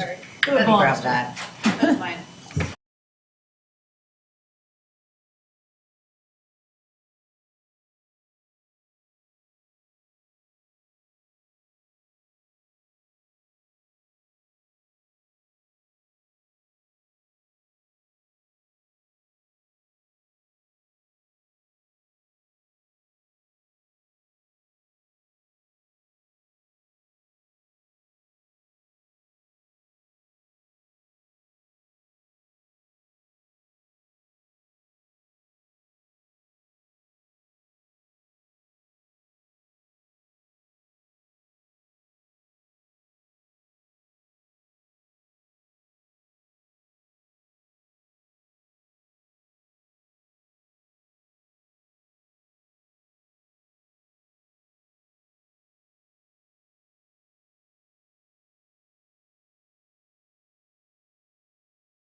for you. When I do go, hopefully I'll impart some of what I know and somebody else. Is there a lot of young students coming up through who want to specialize in this, or? You know, they, not really. Yeah. We're losing, we need about, we have 500, we probably lose 1,200. Wow. Partly because it's 10 years of postgraduate education. Right. It's not cheap. Mr. Wren, is there anything we can get out of the way for you? No. Okay. So you get out and all this money and just want to have a house and, So we don't take a long break before the next one. you know, senior. kids We're in college, probably just gonna go, something. you think we can go straight to 5 o'clock? Right. You think we can go straight through 5 o'clock then? I did search that for a while, so that I got, put money in 529 accounts. Went back to doing this full time, so people are like, Well, how many more years before you can retire? well, I'm 60, so I'm gonna put in 4 or 5, God willing, you know? Yeah. Maybe even 6, Dad worked until he was 69. Wow. That's all I was doing. Why don't we go ahead and get started? Sounds good. Thank you, Judge. Okay, we're back on the record outside the presence of the jury. It is now 3:11. Any issues before we bring the jurors back in? No, Your Honor. No, sir, thank you. Thank you. Let's all rise when the jurors come in.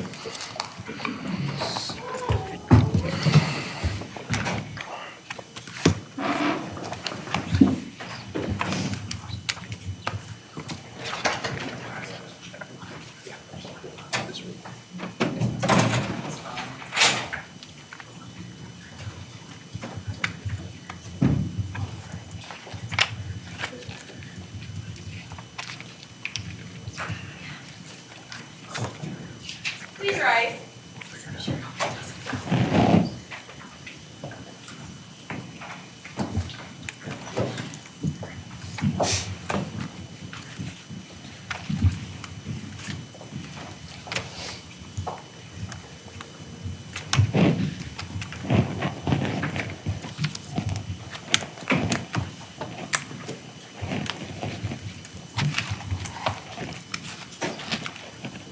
Okay, you want to be seated.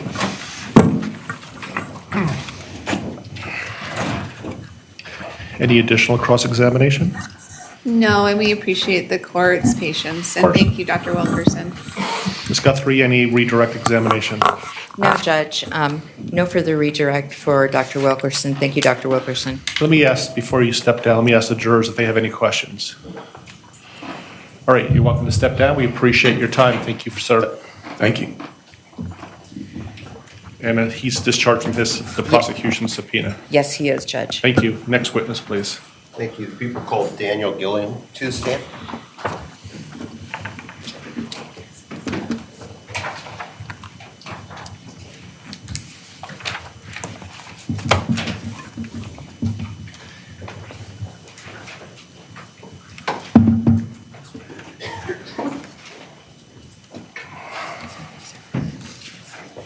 Good afternoon. Before you sit down, I'm going to swear you in as a witness, and do you solemnly swear or affirm under penalties of law that the testimony you're about to give will be the truth? Thanks. Why don't you have a seat, make yourself comfortable. Feel free to adjust that microphone. Once you're settled in, if I can please have you introduce yourself to the jury by stating your name and spelling your last name. Okay. Daniel Gilliam, Gilliam. Thank you. You're welcome to examine. Thank you, Your Honor. Sir, you recently retired from the Larimer County Sheriff's Office. I did 2 years ago. Okay.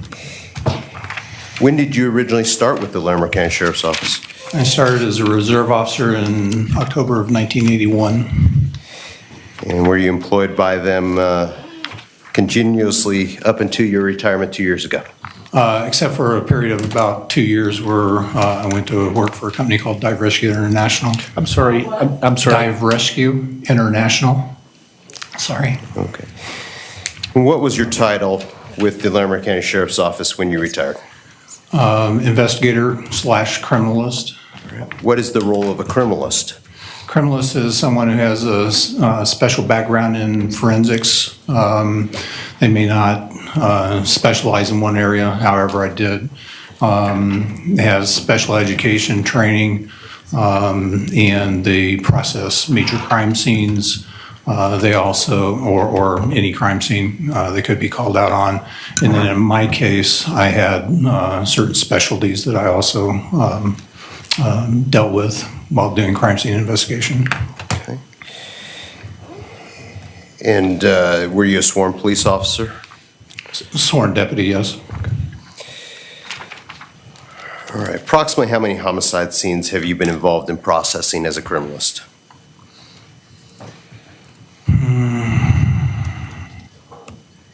Maybe somewhere around 50. Okay. And were you called out on February 10th of 2020 to assist in processing the location where the body of Scott Sessions was located in the Pingree Park area? I was. And were you notified of the case by Sergeant Smith? Yes, I was. And did you respond to that scene that afternoon? I did. Do you recall approximately when you arrived? I don't. It's a long trip up there. It seems like I had to fuel the vehicle that I was in. I want to say maybe 2:30. I'm not sure. In the afternoon? Yes. Okay. Was the coroner already on scene when you arrived? He was. However, was Scott Sessions' body still in its original location from your understanding when you got there? It was. Was it snowing when you arrived? Lightly whenever I first arrived, and then it continued heavier on later during the day. Can you generally describe your initial observations when you got there?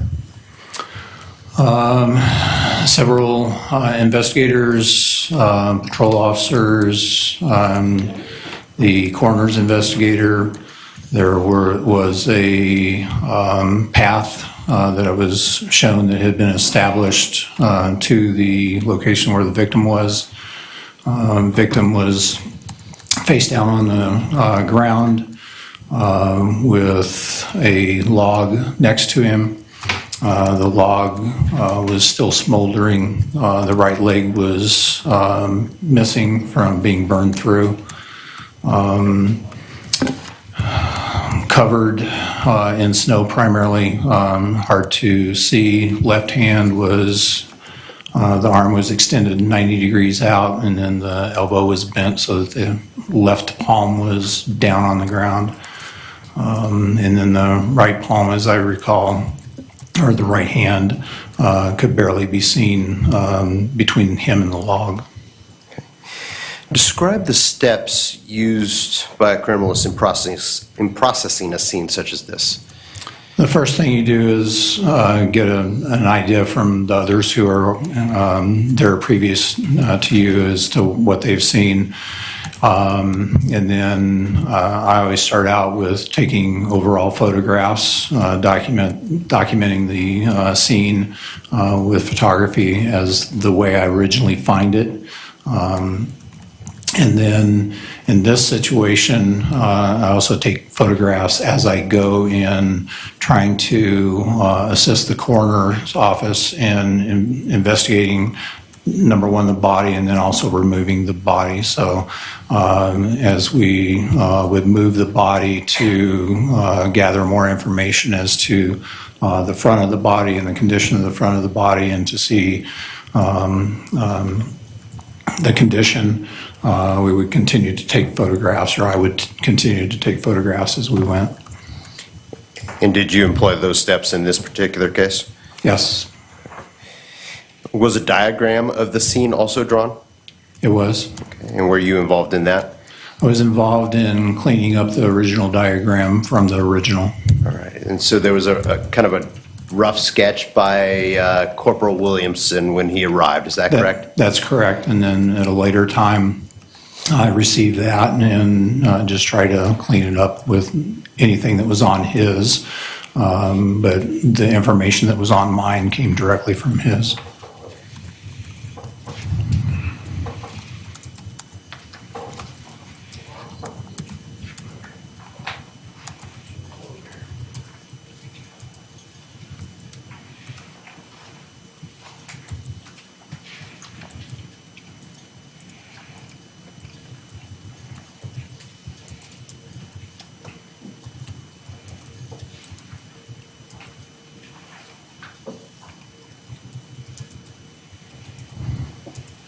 showing you what's been marked, actually what's been previously admitted as People's Exhibit 12. Is that the diagram that you ultimately drew of the scene? Yes, it is. Okay. But if I could republish that briefly. Sure.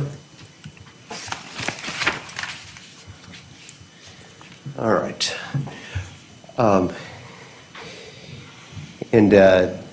Does that accurately reflect the scene as you observed it when you arrived? There's two separate diagrams there, correct? Well, I meant on the top half and then the bottom half of that same page. No, that's all the same diagram.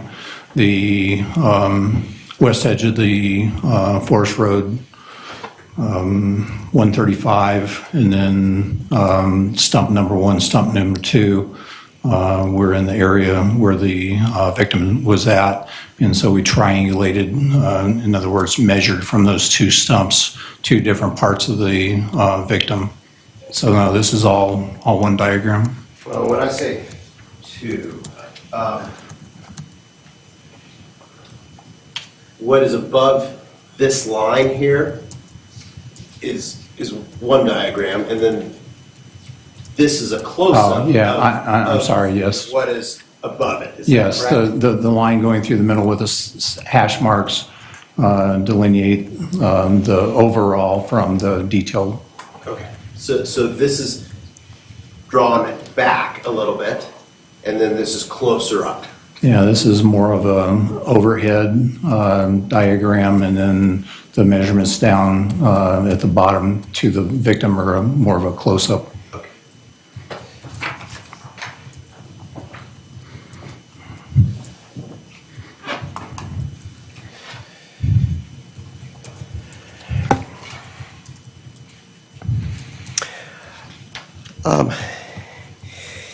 During your initial observation of the scene, did you note some tire impressions and footwear impressions in the snow?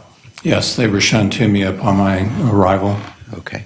And can you show us where the tire impressions that you noted would be reflected on People's Exhibit 12? And there's a pointer there.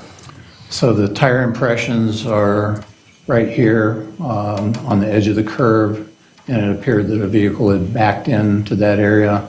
There was a footwear impression in the snow, pretty much at the end of these tire tracks, and there was additional footwear impressions off the diagram here towards the, would have been north of the body, if I recall the directions properly. Okay. And did you take some steps or make efforts to document the tire impressions when you were initially there on February 10th? Briefly, they'd flown a drone prior to me arriving and had taken photographs, overhead photographs with the drone. But our primary objective at that point was dealing with the victim. And so I quickly took some photographs of the tire track and the footwear impression near the tire tracks. Sprayed it a little bit with some green spray paint to get some highlights, and then focus on the victim. Were there some environmental conditions that were making the documenting of the tire impressions and footwear impressions difficult on the 10th? As I said, it was snowing whenever I arrived, and it continued to get heavier and heavier prior to our leaving. Okay. Did you return to the Pingree Park area on the 13th with Sergeant Smith to make some additional efforts? I did. And did you make more efforts to document the tire impressions next to the road that had previously been covered by snow? No, those had been plowed over, so those were missing. The only thing that we had left there was the footwear impression that was towards the end of those. Okay, so between the 10th and the 13th, the tire tracks that you noted on the top diagram, a snowplow had come by and covered those? Yeah, well, had covered them and partially obliterated. Okay. So what you got on the 10th was all you got as far as the tire impressions go. Correct. Is that correct? What about the the footwear impressions at the back of the tire tracks? Were those also obliterated by the 13th, or were those still recognizable? To the best of my recollection, there was only one there. That was the one that I had treated with the spray paint. And the depression, even though it was covered with fresh snow, the depression was still visible, and there was still a little bit of the green paint that was visible from me treating it. And did you bring along an air compressor on the 13th to aid your efforts in? I did. Okay. And how did that work? The snow that had fallen over the previous, that night and the previous days prior to the 13th was very light, fluffy snow. The footwear impressions that we were looking at obviously had been compressed down, and so they were much denser snow. So with just a little bit of air from the compressor with a little blower attached to it, we were able to blow the lighter snow out so that we could see the footwear impression that we had originally seen. Was there any difficulty created by the melting of any snow between the 10th and the 13th in the area of these footwear impressions? Not that I observed. Okay. So it was cold enough that the impressions maintained? Yes, like I said, I think it snowed for at least 1 or 2 days prior to us coming back to the scene. And did you label some of these different footwear impressions with evidence tents? Some of them that were further away from the body and towards a downed tree that has some broken branches on it, yes. And you also talked about using the green paint, correct? Yes. Was that only done on the 10th, or was that also done on the 13th? It was done on the 13th as well. Okay. And did you make any casts of any of these footwear impressions? 2, the one at the back of the tire tracks, once we got that cleaned out, we cast that. And then on tent G, we cast that one. Okay, where was tent G? Tent G was, I'd have to show you on a photograph, but it was between where the victim had been and the tree that had the branches broken off of it. Okay, can you show us on People's 12 that is still to your right? There's this pointer to your left. Yeah, I need to get up and take a look at it a Sure. little closer if I can. Sure. So it would have been back over in this area here. Okay, and you're referencing the diagram on the top of People's Exhibit 12 on the left side, is that correct? Correct. And what do you mean by doing a cast in that context? A cast is made of, you use different materials, but basically dental stone, some of the materials that they use to cast teeth with. We can use that to pour into a footwear impression or a tire track, and it picks up the detail that is left there. It's a chemical process, so it dries and hardens to the point where we can remove that, and it shows a reverse image of the impression that is made from the shoe or the tire. Okay.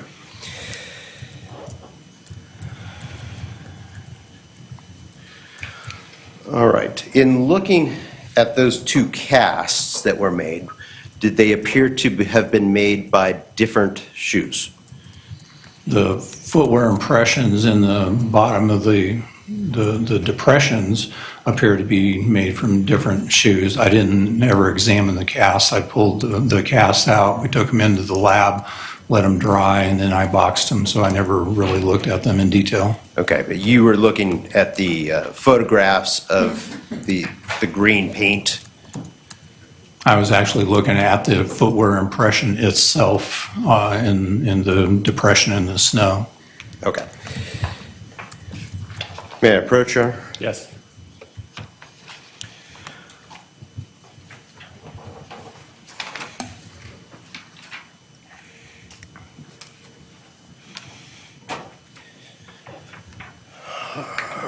right, Mr. Gilliam, I've presented you with a number of photographs, and if I could have you look at exhibits 221, 222, 223, and 224 to start with.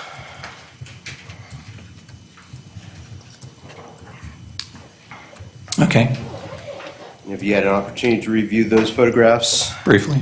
And are those photographs that you or somebody that you were working with took? Yes. And when were those photographs taken? The 221 and 222 and 223 were taken the first day, so it would have been the 10th. And then the exhibit 224 was taken on the 13th. And are each of those items a fair and accurate depiction of the shoe impressions that you observed on scene on those respective dates? Yes. People would offer exhibits 221 through 224 inclusive Any objection? into evidence? No. People's Exhibit 221 through 224 inclusive are admitted into evidence. You're welcome to publish. And having looked at those photographs, do those all appear to have been made by the same shoe or different shoes? 221 and 222 are of the same footwear impression, just different. That's what I'm looking for. Different views. 222 or 221 is a wider angle version of 222. I'm trying to see some of the detail in 222. 223 is just an overall photograph prior to our leaving, showing the relationship between where the footwear impression was at, that's seen in 221 and 222, to the stump that was close to the victim. Okay. And then, I'm sorry, 224? And 224 is, again, when we went back up on the 13th, this is the footwear impression cast of 221, 222, 223, again with a stump in the background to show relative location. Okay, so 221 and 222 are the close-up views of the same shoe or footwear impression. Is that correct? Yes. Okay. And then if I could have you then turn your attention to 225.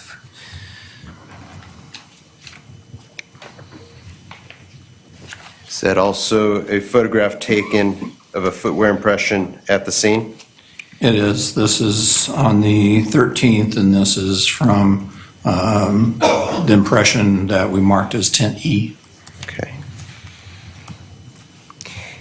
And is tent E an impression of a different shoe than 221/222? Possibly. I didn't do an examination on these, so I don't know. Okay.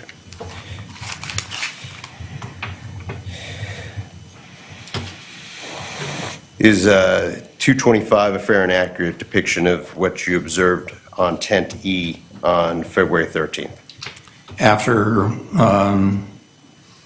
After we had dug it out, so to speak, with the air, and then also after it had been sprayed with green paint and marked. Okay. It's not what I originally saw. Okay. Is it the best view after having made those efforts of that shoe impression? Yes. Okay. Then if I could, people would offer Exhibit 225 into evidence. Any objection? No. 225 is admitted. You're welcome to publish if you wish. And then if I could have you take a look at 227. 227 or 226? I'm sorry, 226. Okay. And that is a photograph that is marked as with a tent G. Correct. And when was that photograph taken? It was on the 13th. I don't know what the time was. Okay, but the 13th versus the 10th, correct? Correct, yes. And is that a fair and accurate depiction of the shoe impression marked with tent G? Yes, again, after treatment and digging it out. People would offer Exhibit 226 into evidence? Any objection? No. 226 is admitted. All right.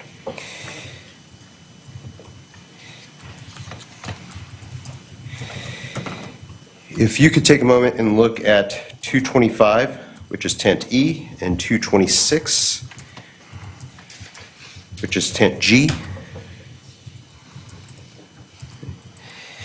And do those appear to have been made by the same shoe or different shoes? They appear to be different.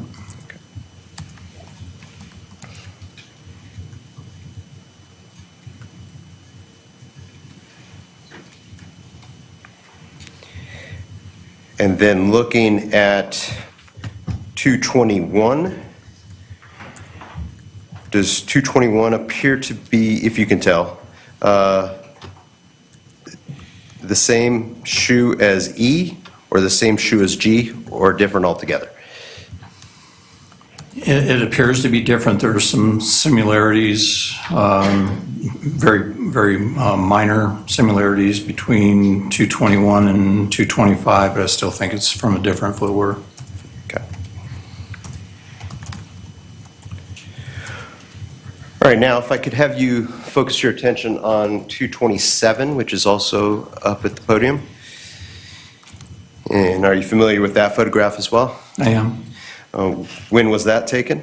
I believe this was taken on the 10th. And what is that a picture of? This is a photograph of one of the tire impressions fairly close to where footwear impression 221 was located. This is part of the two tire tracks at the top of the diagram. Okay, and that had to have been taken on the 10th because those impressions were covered up by the 13th. Is that correct? Or destroyed. Okay. Yes. And what do you mean by destroyed versus covered up by the snowplow? If you've got an impression and snow is plowed over the top of it, that's covered up. If the plow goes through that impression, it's destroyed. There's no impression left. Understood. Thank you. All right. And people would offer 227 into evidence? Any objection? Ralph? 227 is admitted. Okay.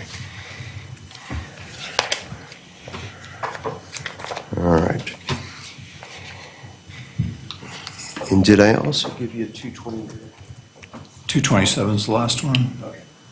I can retrieve those from you.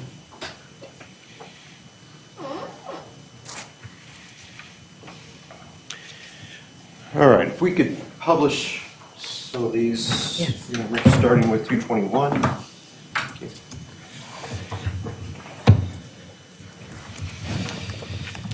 Okay. And 222.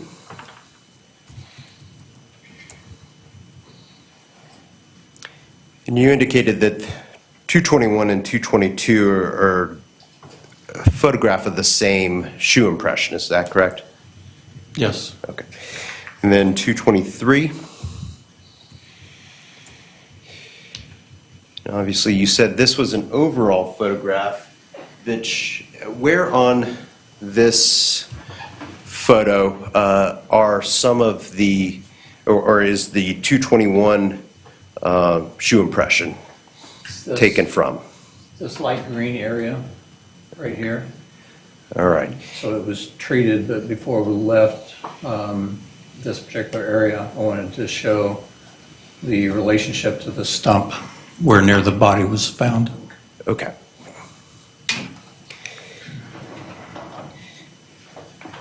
And if we could look at 224.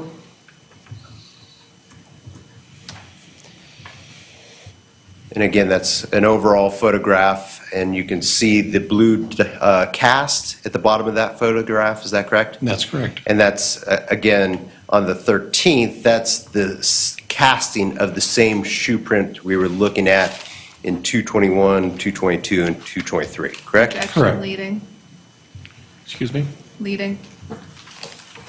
Mr. Wren? It's foundational, but that's fine. So I'll sustain, let's move on. Okay. If we could pull up 225 then, which is tent E.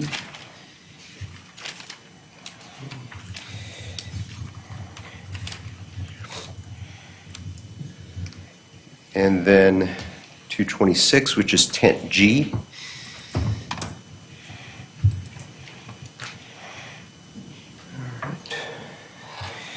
And then 227,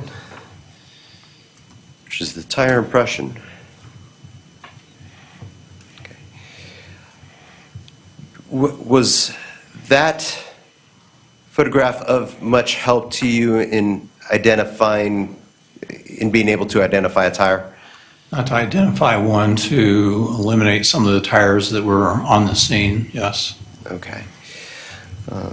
Did it give you much detail? No. Okay.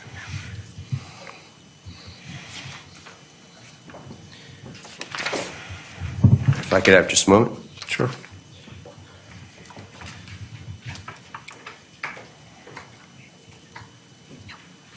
No further questions for this witness. Thank you. Thank you. Any cross-examination? Yes, please.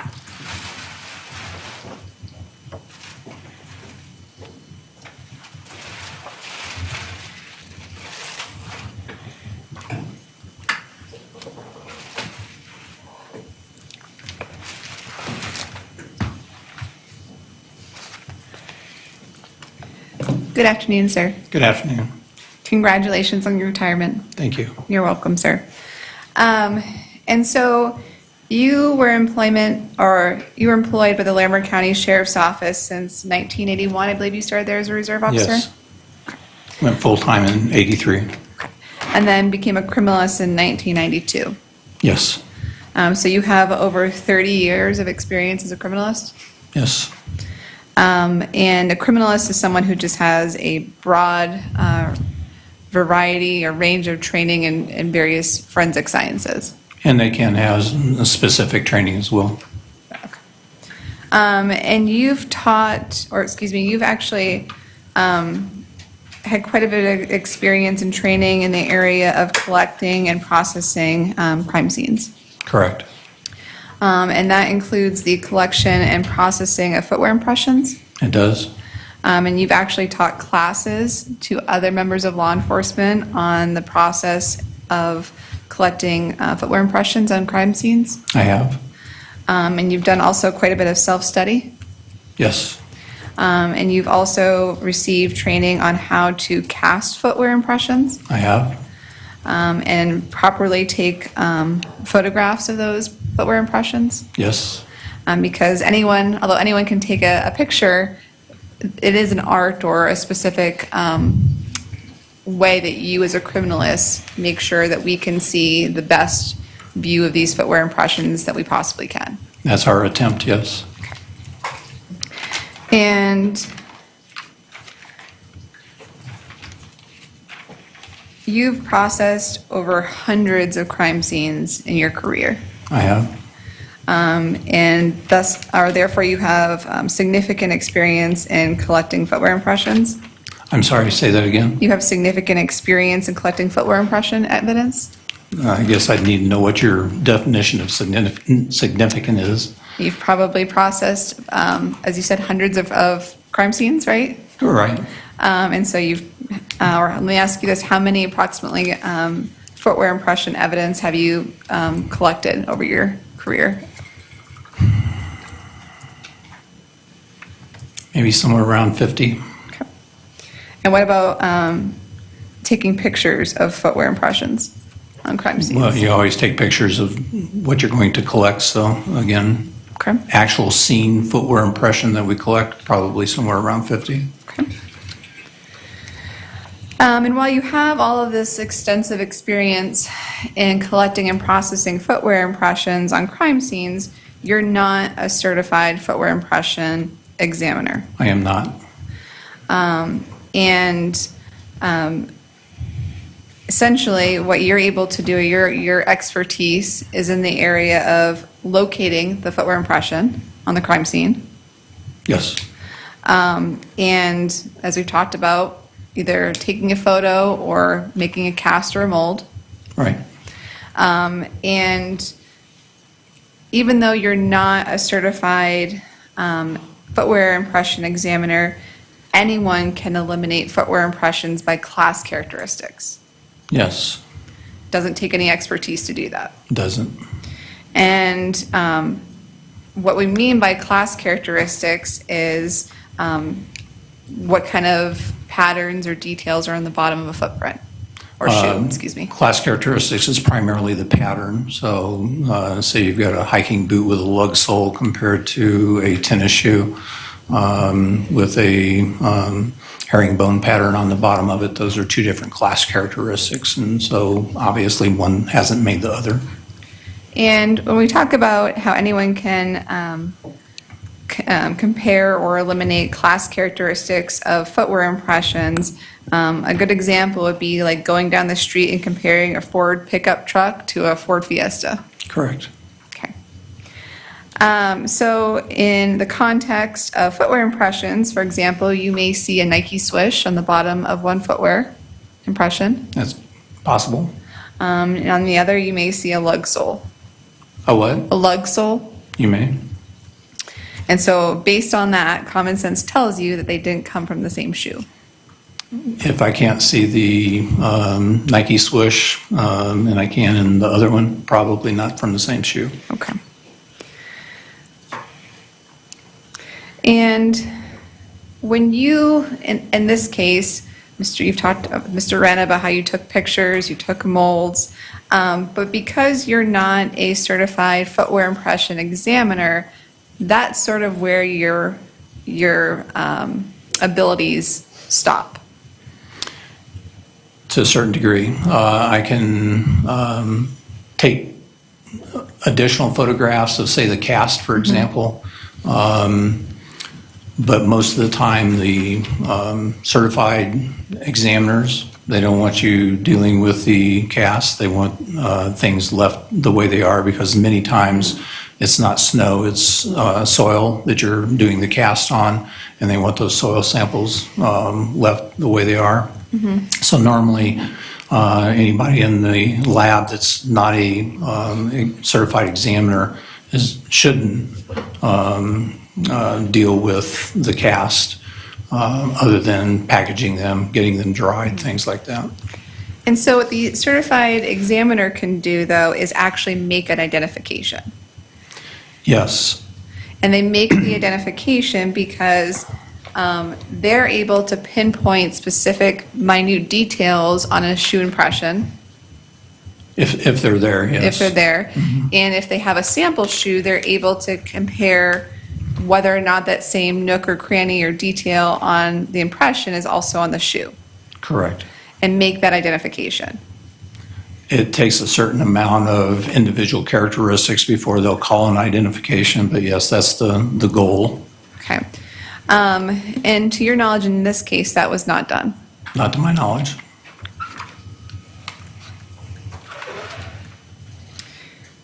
And when you arrived on the Pingree Park scene, you were aware that that was the location where a body was located. Yes. And so when you arrived, you were briefed by the coroner investigator? Yes, and others. There was a lot of LCSO or Larimer County Sheriff's Office personnel on the scene, so I got briefing from multiple people. And you were shown where the body was located next to the downed tree? I was. And you noted a path? Yes, they had established a path back and forth. And established a path that other first responders were using to document and observe the scene. I don't know how much the other first responders were documenting, but... And my question is more, so let me clarify, is you and other members of first responders were using the same path to make sure that you weren't destroying evidence. Yes, that's what we were trying to do. And you were making sure that any kind of footwear impressions were relevant to the potential crime were preserved. Yes. And there was no mistakes in terms of whether one footwear impression could have been associated with a law enforcement officer later on down the road. I don't know whether there could have been a mistake or not. But you were on scene and you know that officers were making sure that the crime scene was preserved. That was my understanding. Whenever I arrived, they said this is the path that we're using to get to the body. And so that's again, their goal, as it is mine, not to step on top of any other evidence. With 30 years as a criminal officer, you are not going to make the mistake of tampering or destroying any evidence, potentially, if you can help it. If I can help it, yes. Not to say it hasn't happened accidentally. Okay. And the depressions that, or you noted these footwear impressions on scene. Which footwear impressions? Just in general, you noticed Yes. general footwear impressions on scene when you arrived. And those were easily identifiable because they appeared a little bit older than the new impressions by first responders. That was a bad question. Let me rephrase that. The depressions on the footwear impressions you were able to see on scene when you first arrived had some, or were covered with fresh snow. They had traces of fresh snow because it had just started snowing, yes.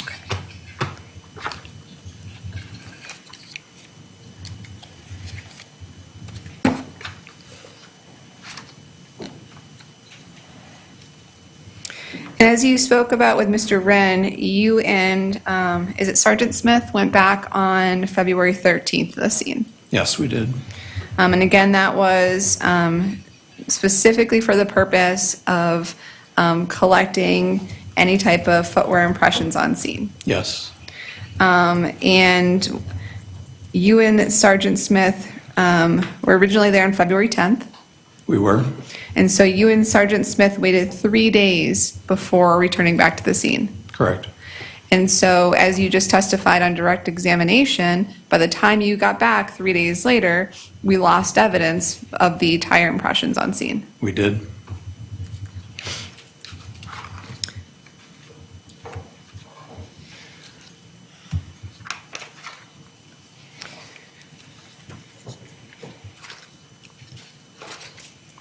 And you spoke with Mr. Wren about the efforts to bring the air compressor to the scene on February 13th. I did. And the idea behind the air compressor was the ability to gently blow out the light fluffy snow that had fallen since those impressions were made. Yes. And also, as we've seen, to use the green spray paint. Yes. And you also used some Aquanet hairspray. I did. And can you explain to the jury why Aquanet hairspray was used? Aquanet is about the stiffest hairspray that you can obtain. And so what we do is spray the footwear impression with several coats. It almost becomes a lacquer so that whenever we pour the dental stone or the casting material into the footwear impression, it doesn't move it around. We use it both, we can use it in snow, we can use it in very light dirt or sand to lock up the impression before we try to pour dental stone into it, because the dental stone has some weight to it and it'll start to push the detail or even the larger class characteristics. Thank you, sir. And so between using the air compressor, you also used a blower gun? The blower gun is just at the end of the air hose. Okay. You have a little trigger that you can control the air. So between using the air compressor, the hairspray, the green paint, and the cast, and all the pictures that you took on scene, you were able to arrive at a conclusion that you've identified 3 different sets of footwear impressions. Yes. One moment, please. Sure.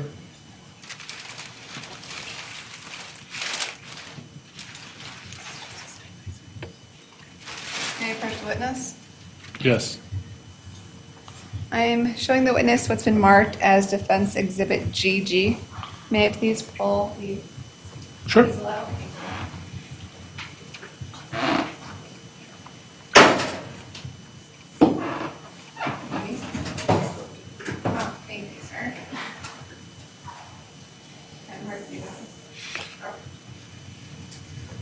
And do you recognize, can you hear me? Do you recognize what I'm showing you? Yes, two different footwear impressions that were on. And are these pictures that you took of the three different They are. footwear impressions? Sorry, you don't need to this. Oh, sorry. Of the three different footwear impressions that you took on the scene at Pingree Park? They are. You are at this time to admit defense exhibit GG. Any objection? No. GG is admitted to evidence. You're welcome to publish. Not sure if the jury can see that or not. We also have a electronic version Great. of that. Thank you. Appreciate it.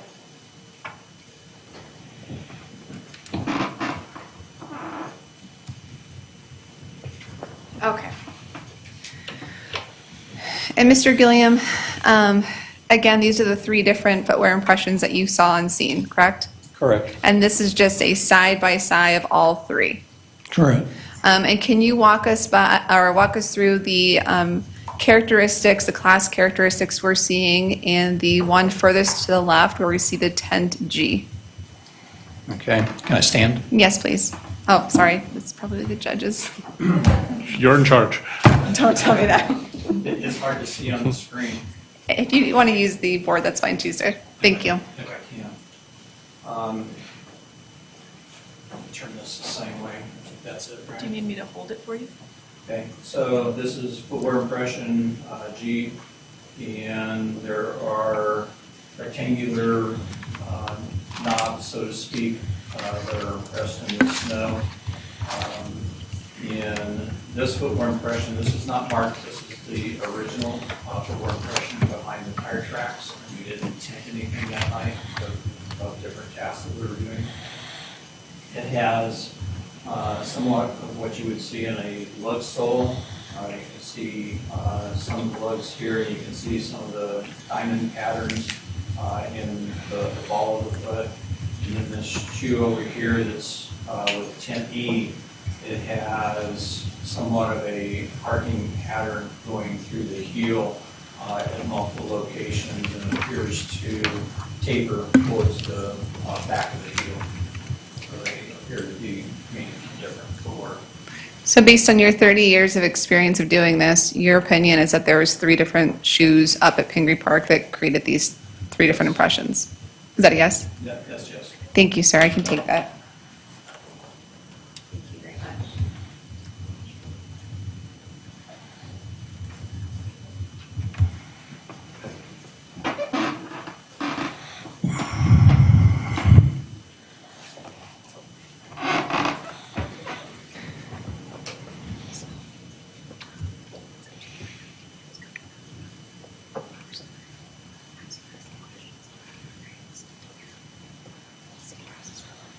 And Your Honor, just so the record's clear, I have some questions about the work that Mr. Gilliam did at Ms. Frank's residence.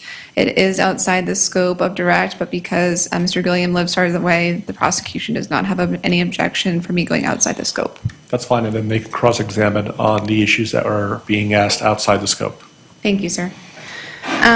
Mr. Gilliam, so your involvement in this case was also extended to the address of 2162 35th Avenue Court, Unit 2 in Greeley, It was. and that is the residence of Ms. Heather Frank. That was my understanding, yes. And the information that you received was that you were there to assist in the execution of a search warrant? Yes. And the information you also received was that the residence was for the female suspect in the Sessions homicide. Female, I don't know if she was being called a suspect at that time or not. Okay. Would it refresh your recollection to review your police report? Sure. Okay. I have one moment, please. I have copies here. Perfect. Do you have Bates stamps on it? I have the different supplement numbers. Maybe it's easier if you provide them with the Bates number, or provide them your report. It should be Bates stamp 1654, but Where's, They have a different numbering system than you Okay. do. okay. Mr. Ren's indicating he would not have that, so if I could have one moment, please.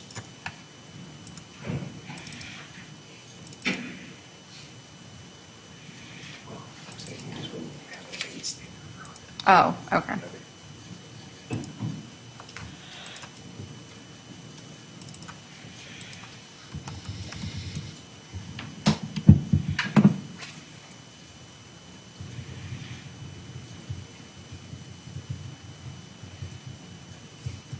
Yes, I see in my briefing notes that I have called her a female suspect. Okay.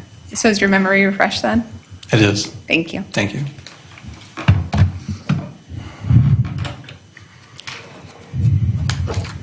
And while you were at the female suspect's residence, you were there to assist with the processing of the residence. Correct. And again, processing for any type of evidence related to the homicide. Yes. And so you diligently moved your way through the residence. Tried to. Tried to. And you did so with the assistance of another criminalist. Another one? Criminalist? Yes. Ms. Darcy Fedak. Fedak, yes. Fedak. And as such, you made your way through the kitchen of the residence. I did. And on the kitchen, you noted small stains on the cabinets. Yeah, I did. 3 or 4 small stains. At least. And those 3 or 4 small stains were suspected blood. They appeared to be. And you did not swab those 3 or 4 stains of suspected blood on the front of Miss Frank's cabinets for DNA. I did not. We got sidetracked whenever we found a bigger pool of blood. And you didn't go back to do it I afterwards? didn't go back to it.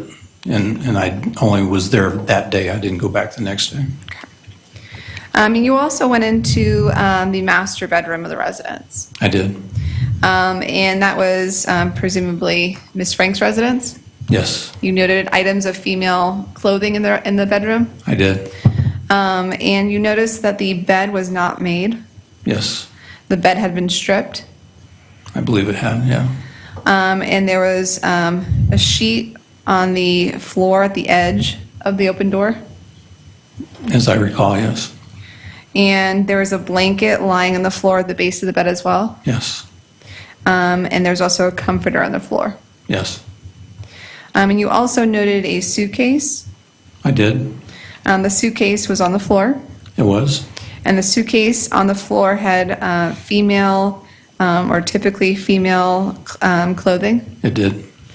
on top of it? Either on top or within, Okay. Or both? or both. And there was also female clothing on the floor next to the suitcase? Your Honor, Yes. object is deleting. I'm done my questions now. So for the record, I'll sustain. I can rephrase the question. That's fine. Was there female clothing next to the suitcase on the floor? I believe there was. Thank you. Thank you, Mr. Runn. You're welcome to redirect on the questions within the scope and cross-examine on the issues outside the scope. Thank you.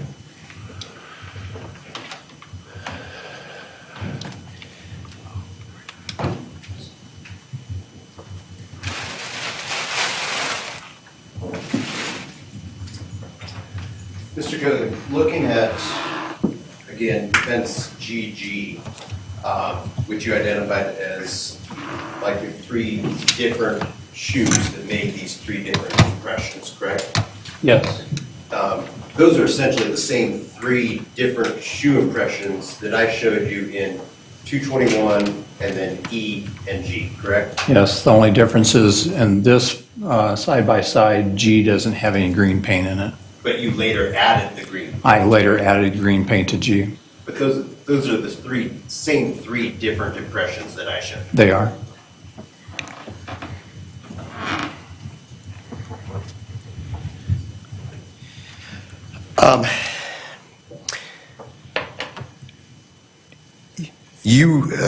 Was the snowplow driver still there when you arrived on scene?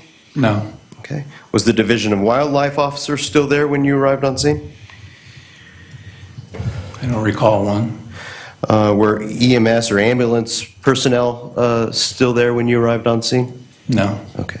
You don't know where they walked at any point prior to your arrival? I do not.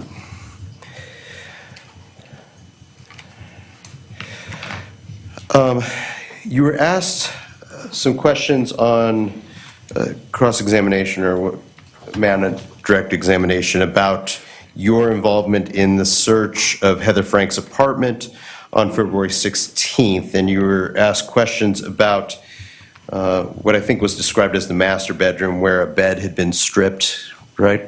Yes. Okay. In that same bedroom, was there a bed skirt on the bottom of the bed, to your memory? I don't recall. Okay. What color were the curtains in that same bedroom? Do you remember? Not without looking at my photographs. And Darcy Feddick was also documenting that entire scene through photographs, correct? No. That was my job to photograph the overall condition of the scene. She was working on something else at the time.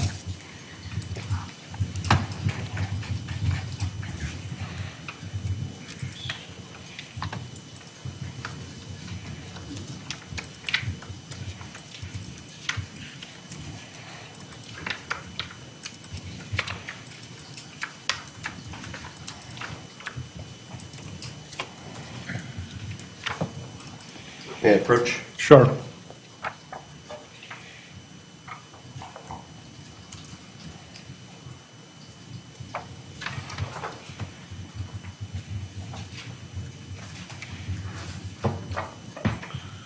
Just handed you what's been marked for identification as People's Exhibit 39. Is that a photograph that you took while processing the scene at Heather Frank's apartment on the 16th? Yes, one of them, yes. Okay. And is that the same bedroom that you were discussing earlier where the bedding had been stripped from the bed? Yes. Okay. And is there a bed skirt on that? Well, let me ask this first. Is that a fair and accurate photograph of the scene as you observed it on the 16th? It is. People would offer Exhibit 39 into evidence. Any objection? Or a 1. Mr. Brandon, any response? Does the court want to look at the photograph? I think the relevance is obvious. Sure.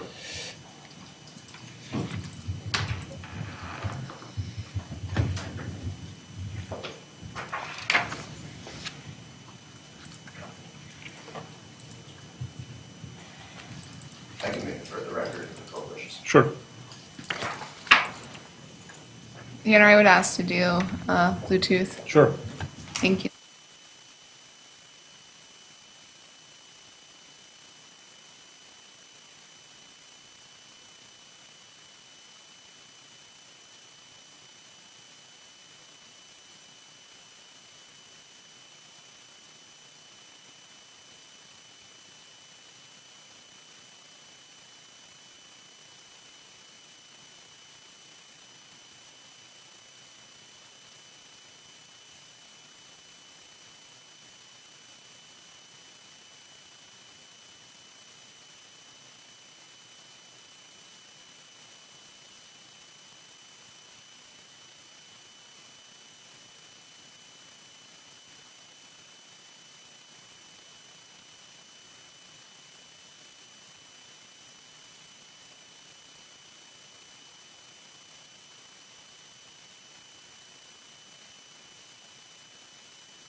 You're welcome to continue. Thank you.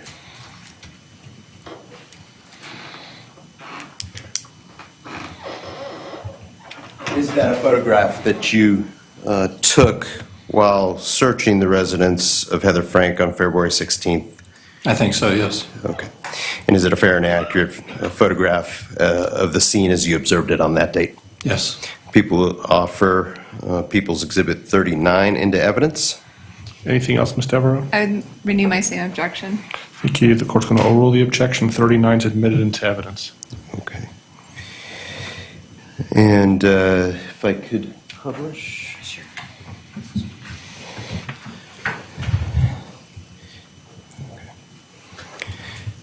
Did you see a bed skirt in that room when you searched Heather Frank's apartment? I don't recall if I did or not. There's not a bed skirt on the bed as you can see it in the photograph, correct? No. Okay. No further questions. Thank you. Thank you. Anything else? Yes, please. You can turn that off. Actually, you can leave it on. I'll leave it on. Thank you, though.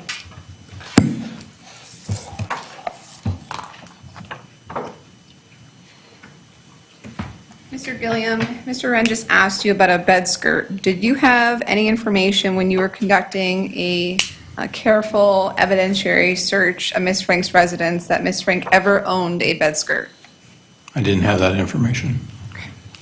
And when we're looking at the curtains in this picture, would you classify that as a bright red or more of a maroon color? I'd probably more of a burgundy.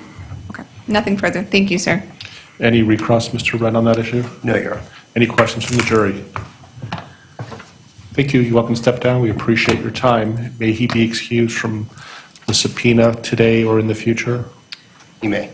He is under our subpoena. We do have good contact information from him, though. Okay, thank you. And we are very cognizant that he's traveling, so we will do our best to avoid bringing him back. So I didn't understand, am I released or not? You are from the prosecutor's subpoena. You're still under subpoena for the defendants. And even though we talked about things outside the scope of the prosecution, there's a possibility, maybe not a probability, that you're going to testify in the future. Do you agree, Ms. Devereaux?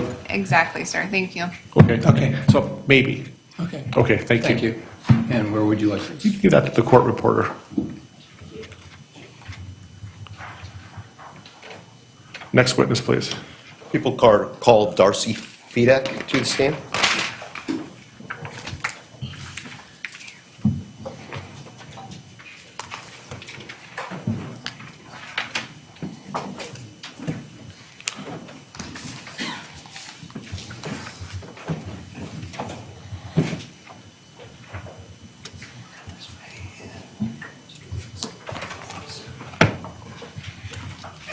Good afternoon. Thank you for waiting.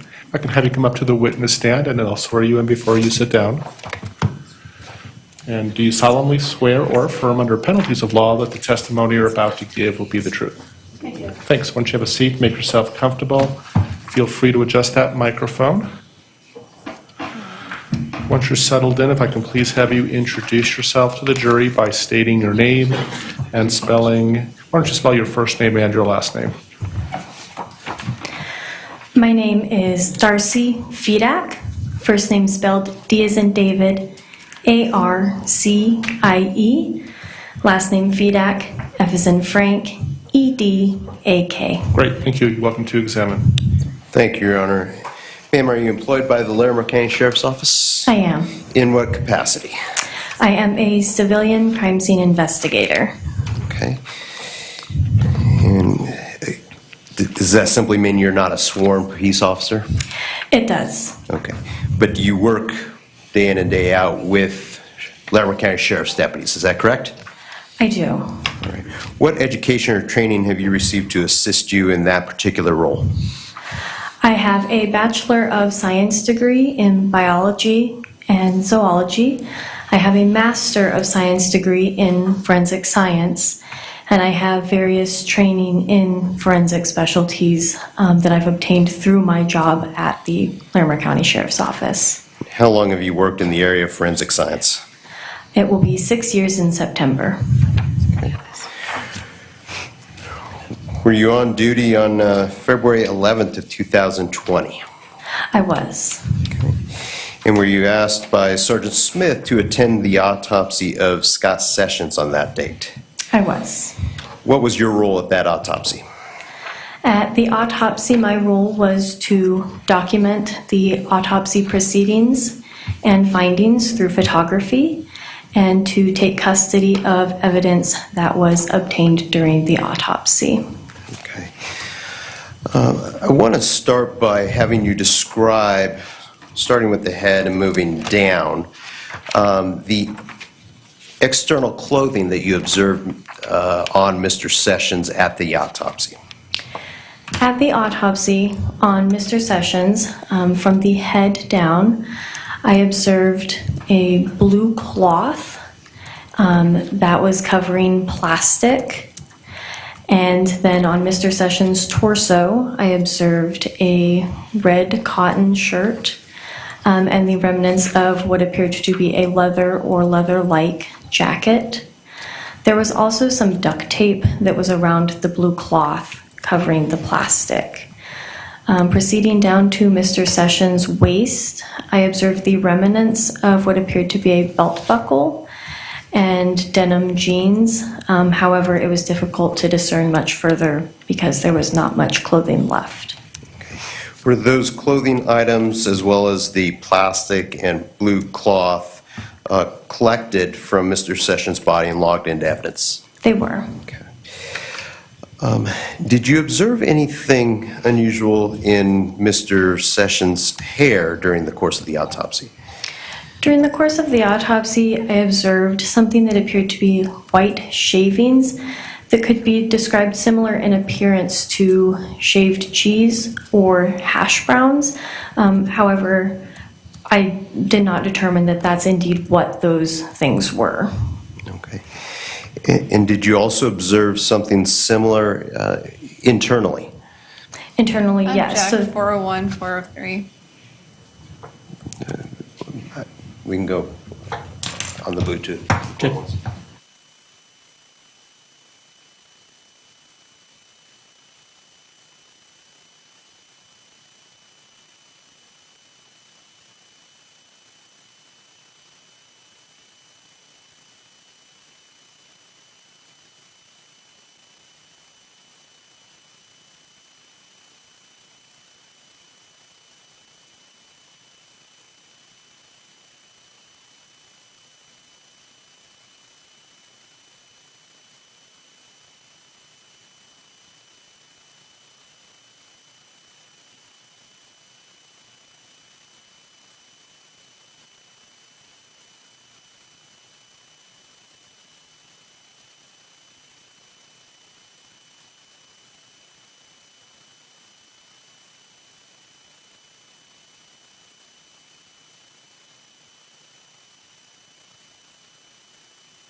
Do you want your pictures?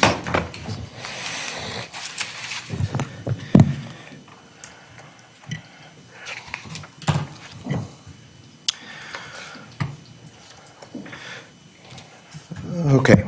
Were you responsible for collecting the items of clothing recovered from Mr. Sessions' body and logging them into evidence at the Larimer County Sheriff's Office? The items of clothing were taken off of Mr. Sessions' body by Larimer County Coroner's personnel, but I do take custody of those items from the personnel at the autopsy proceedings, and then I do log them into evidence. Okay. And there's going to be a lot of items here, so bear with me as I find my order. And Deputy Porter, or Deputy Atwood, if you want to give me some assistance, this might go quicker this way.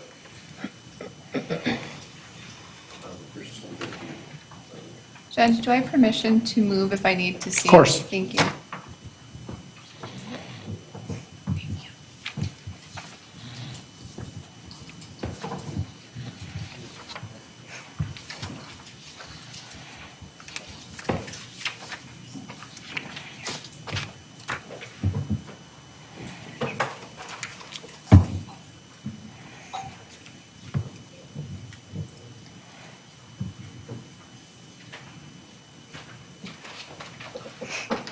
May I approach, Your Honor? Yes.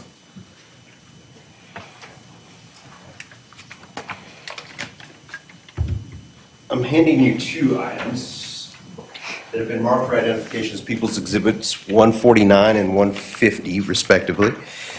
Do you recognize those two items? I do. Okay. Were those items that were recovered from Scott Sessions' body during the autopsy on February 11th, 2020? Yes. And were they logged into evidence at the Larimer County Sheriff's Office by yourself? Yes. And can you tell that based on the outer markings of those items? Yes. And do they contain the unique case number associated with this investigation for the Larimer County Sheriff's Office? They do. And what is that case number?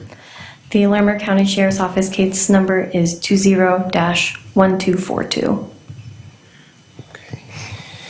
And when you log something into evidence, do you notice that item by putting your initials on it in some way?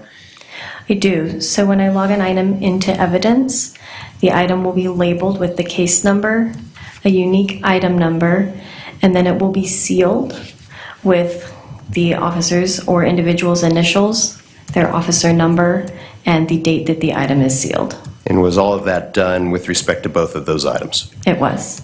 Starting with 149, what is that item? Exhibit 149 is burned blue cloth debris. And 150? 150 is blue cloth from head and original packaging. Okay.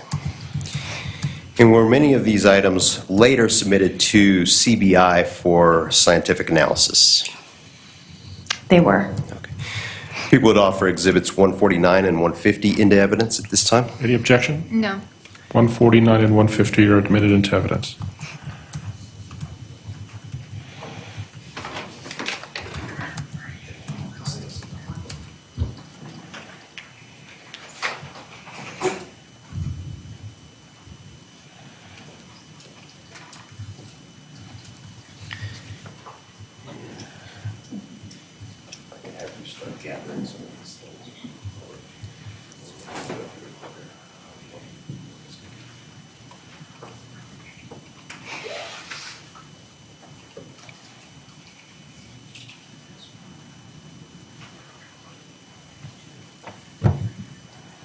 May I approach? Yes.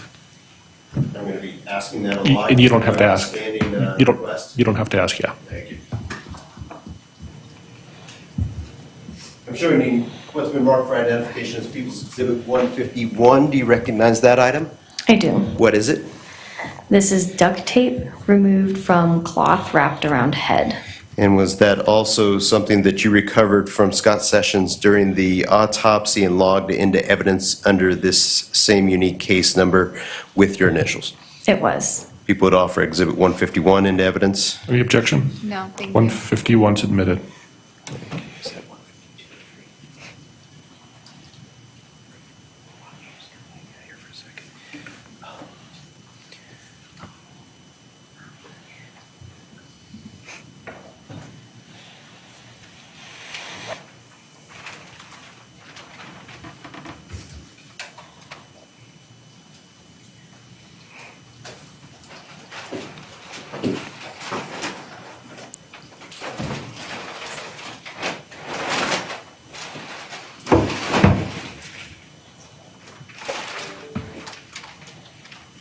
I've now provided you what's been marked for identification as People's Exhibits 152 and 153. Do you recognize those items?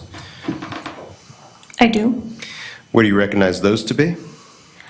Item 152 is burned clothing debris, and item 153 is burned blue cloth debris. And were both of those items also recovered from Scott Sessions during the autopsy and logged into evidence under the same unique case number with your initials? They were. People would offer Exhibits 152 and 153 in evidence.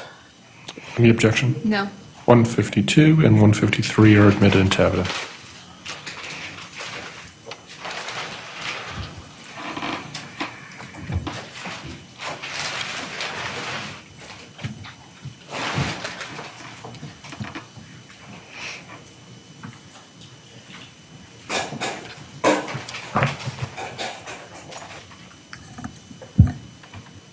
Now placed at your feet there, a large item which is marked for identification as People's Exhibit 154. If you could take a brief look at that and tell me if you recognize it, and whether it was also an item recovered during the autopsy and logged into evidence by yourself.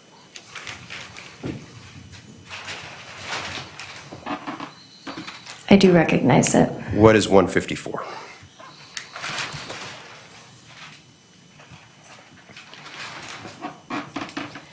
Item 154 is the burned red shirt and coat.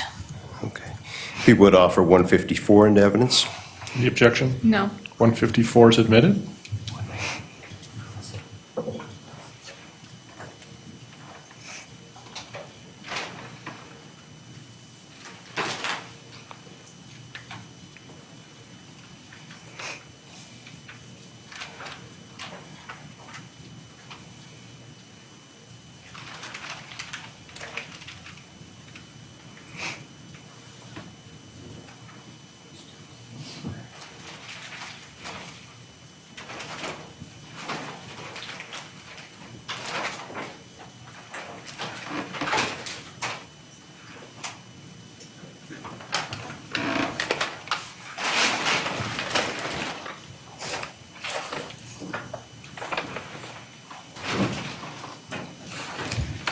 I've now provided you with what's been marked for identification as People's Exhibit 198. Do you recognize that item? I do. Can you tell us what it is, where it came from, and whether or not you logged it into evidence under that same unique Larimer Your Honor, County? I object to compound question. I couldn't hear you either. Objection, compound question. Overruled. And whether or not you logged it into evidence under that same case number and with your initials? This item is plastic from the head and hands, plus the original packaging. And I do recognize this item as an item that was collected from the autopsy that I logged into evidence under this case number. Okay. There's a couple different color of tape on many of these items. There's a red evidence tape, and then there's also some blue tape. Is that correct? Yes. What is the difference? The red evidence tape typically indicates an item that is collected directly from the field by a crime scene investigator. The blue evidence tape that says CBI stands for the Colorado Bureau of Investigation and typically indicates an item that was analyzed by Colorado Bureau of Investigation or lab personnel. All right. People would offer 198 into evidence. No objection. 198 is admitted.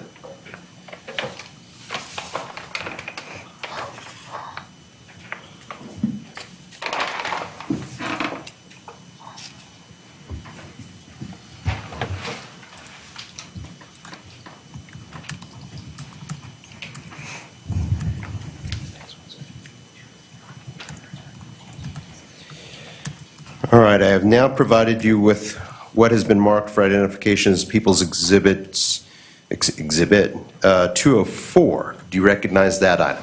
I do. What do you recognize it to be? This item is plastic and other debris plus the original packaging. And was that item also collected during Scott Sessions' autopsy and logged into evidence by yourself? It was. Under the same unique police department case number? Yes. People would offer Exhibit 204 in evidence. Any objection? No. 204 is admitted.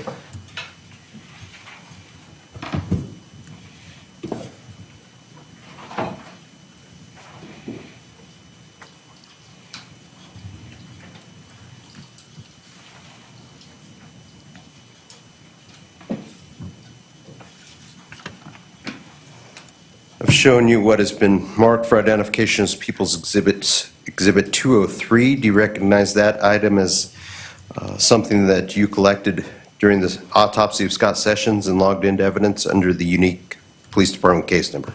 Yes. What is it? These are right and left hand nail clippings, plus the nail clippers and the scraper. Okay. People would offer Exhibit 203 in evidence. Any objection? Come on, please. Yes. No objection. 203 is admitted into evidence.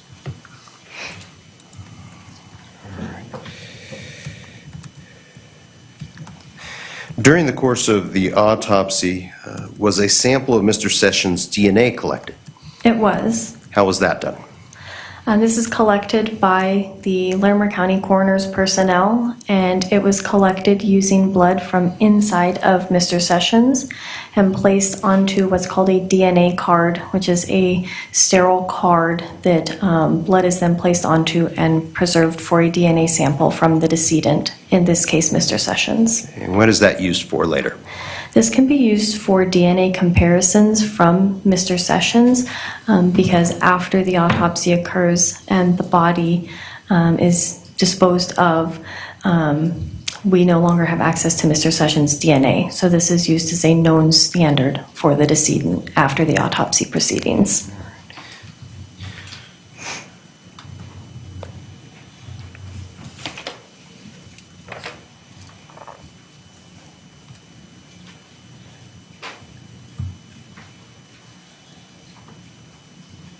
I'll provide you with what has been marked for identification as People's Exhibit 155. Do you recognize that item? I do. What is that? This is a DNA card for Stanley Scott Sessions. And was that collected during autopsy and logged into evidence under the unique police department case number? It was. People would offer Exhibit 155 into evidence. Any objection? No. 155 is admitted. You can have a seat for a little bit. Thanks. All right, I want to move past the autopsy and go to the next day, February 12th of 2020, where you involved in executing a search warrant on Scott Sessions' Ford Escape that had been towed to the Larimer County Sheriff's Office. I was. And when you encountered that vehicle at the Larimer County Sheriff's Office, was it properly sealed? It was.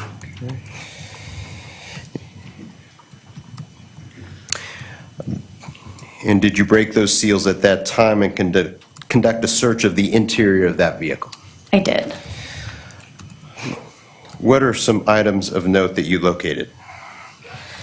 Inside of the vehicle, I observed a six-pack of beer on the front passenger seat. I also observed that the dome light was no longer connected to the ceiling of the vehicle. It was also on the front passenger seat. I observed multiple stains throughout the vehicle that were reddish-brown in color. And though they were not consistent with the appearance of blood, we did test them for blood, and as expected, they tested negative for the presence of blood.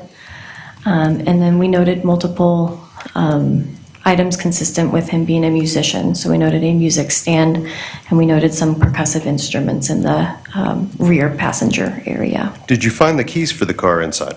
We did. They were in the ignition of the vehicle. Did you also locate an insurance card or a vehicle registration? We did. And whose name appeared on those documents? Stanley Scott Sessions. Did you take a swab of the steering wheel and gear shift? Yes, And was that logged into evidence as well? it was.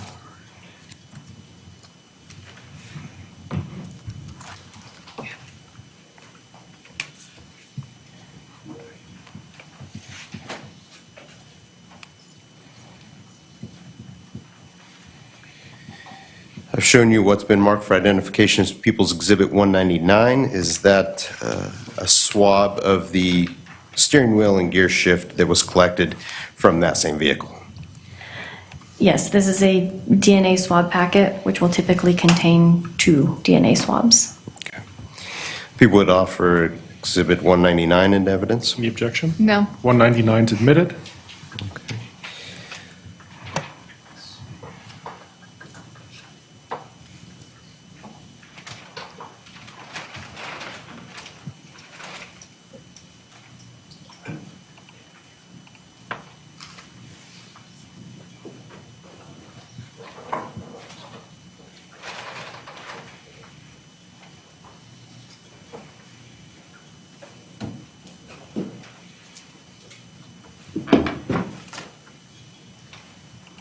Shown you what has been marked for identification as People's Exhibit 202. Do you recognize that item as well? I do. What do you recognize that to be? This item is a black driver's side floor mat from underneath the Ford Escape at King Soopers. Okay. And was that logged into evidence under this same unique police department case number? It was, but not by me. Okay.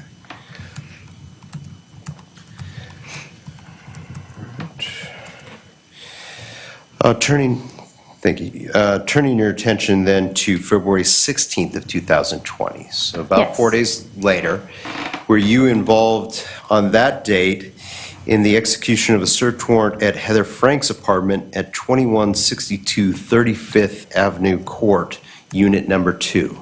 I was. Do you remember approximately what time you conducted that search? I believe on the first day it was around 2 p.m.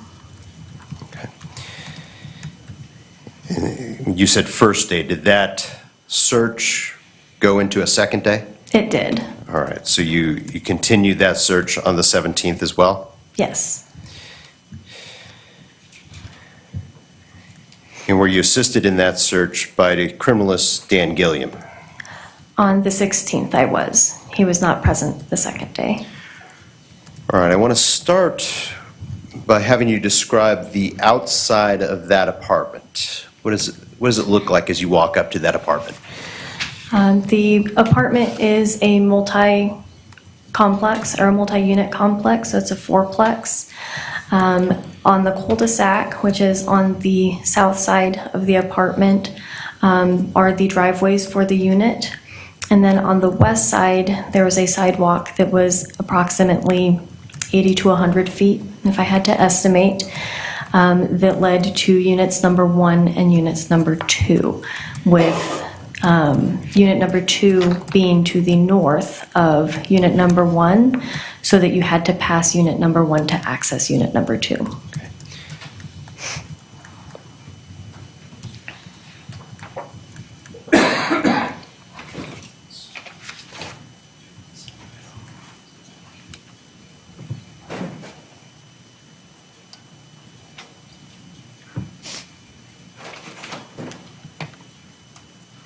Just shown you what has been marked, 2 photographs which have been marked for identification as People's Exhibits 24 and 25.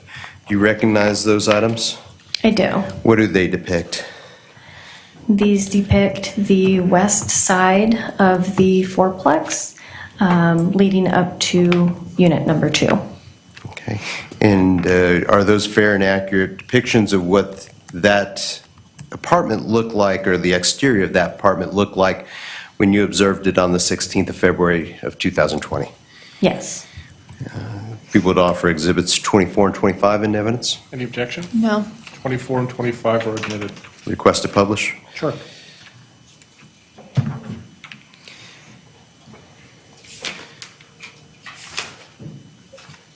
Okay, if you could look to your right, Ms. Vidak, and there's a pointer by your left hand there.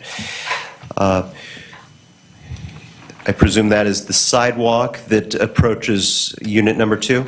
It is. Okay, where would unit number 2 be on this photograph? Unit number 2 would be centrally located and further back. So in the foreground is unit number 1, and unit number 2 is located to the north. So we are standing on the south side of the complex to take this photograph. Where's the cul-de-sac relative to this photo? The cul-de-sac is behind the photographer relative to this photograph. And where would the garage be? The garage would be to the right of the photographer. And as you approached the apartment, did you note whether or not there was a vehicle parked in front of the garage that is assigned to unit number 2? There was a red Ford Fusion parked in front of the unit number 2 garage. All right. And then if we could pull up Exhibit 25, please.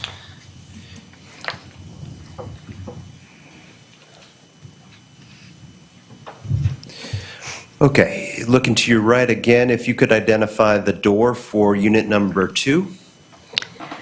The main entrance for unit number 2 is located right here.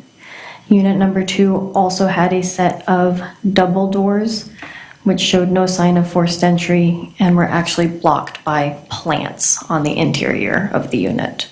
Okay, when you pointed to what you identified as the door, you were pointing to what looks to be a maroon-colored door in the center of the photograph. Is that correct? Yes, so this was the main entrance. There's a storm door, and then there's a maroon-colored interior door. And a welcome mat outside, correct? Correct. Okay. Did you enter into the apartment and begin processing the interior of that unit? Yes, we entered through the main door. During the course of that search warrant, did you diagram the layout of that apartment? Yes, using a 3D laser scanner, we diagrammed the layout of the apartment.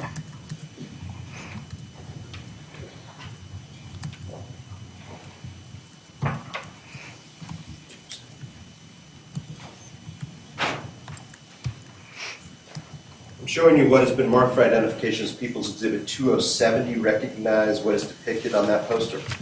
Yes. What is it? This is the diagram I generated using the 3D laser scan data of the apartment unit number 2, as well as the garage space and cul-de-sac. You would offer Exhibit 207 into evidence? Any objection? No. 207 is admitted. So, Ms. Speed, if I could have you step down for just a moment and approach that easel and describe to us what we're looking at. I know the writing on that is relatively small and probably very hard to see for the jurors, so if you could kind of walk us through what we see.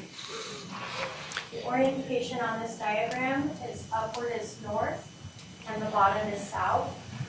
At the base of the diagram is the cul-de-sac, which is 35th Avenue Port. This is the common driveway space and a common dumpster. The one garage space that was diagrammed, because we had access to it based on our search warrant, is the garage space for unit number 2.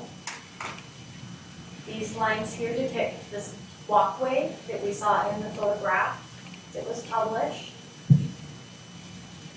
And then this space right here are the patio spaces that you observed in this photograph and the previous photograph. Which for the record is still up on the screen, and that's Exhibit 25. And then inside of the apartment, we have a tiled entryway and a small storage space, a living area, a kitchen, a dining area, and then moving north up a hallway, we have a second bedroom to the west of the hallway, and the primary or master bedroom at the end of the hallway. To the east of the hallway, there is a laundry room, a second bathroom, and then connected to the master or primary bedroom, there is a walk-in closet and the primary or master bathroom. Thank you. You can take a seat, please.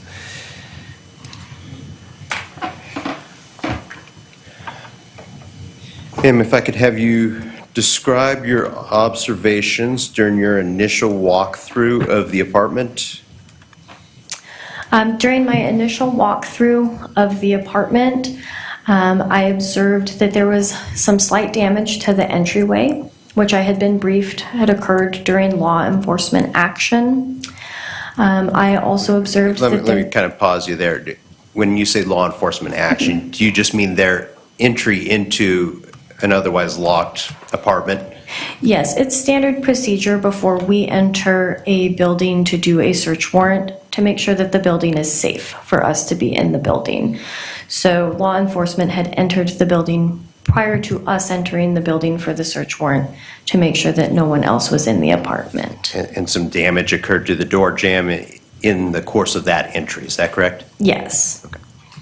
And there were also some plants immediately behind the front door, is that right? Yes. And was it also your understanding that those plants became broken during law enforcement's entry into the apartment? Yes. Okay. That is correct. In the tiled entryway, I observed to my left, right as I entered into the apartment, a commercial grade black rubber mat. I also observed a wicker hat stand or coat rack. And then there was a storage space, as you can see on the diagram, that had multiple items inside of that storage space to include rubber totes and cleaning products. Is there a door that covers that storage space, or is it immediately accessible to the entryway? There is a coat closet with a door, but the storage space itself did not have a doorway. Okay. What else did you observe upon entering? To the left of the main entrance was the living room, and the living room was carpeted. To the immediate left, inside of the living room, there were multiple plants blocking those double doors. And on that west wall, there was a fireplace. Moving around the room in a clockwise direction, on the north wall, there was a stand with a TV and a stand with a lamp. In the center of the living room, there was a coffee table that had 2 phones on it and 3 beer cans, and also some cigarette butts. Maybe this goes without saying anymore, but were those cell phones? Yes, they were cell phones.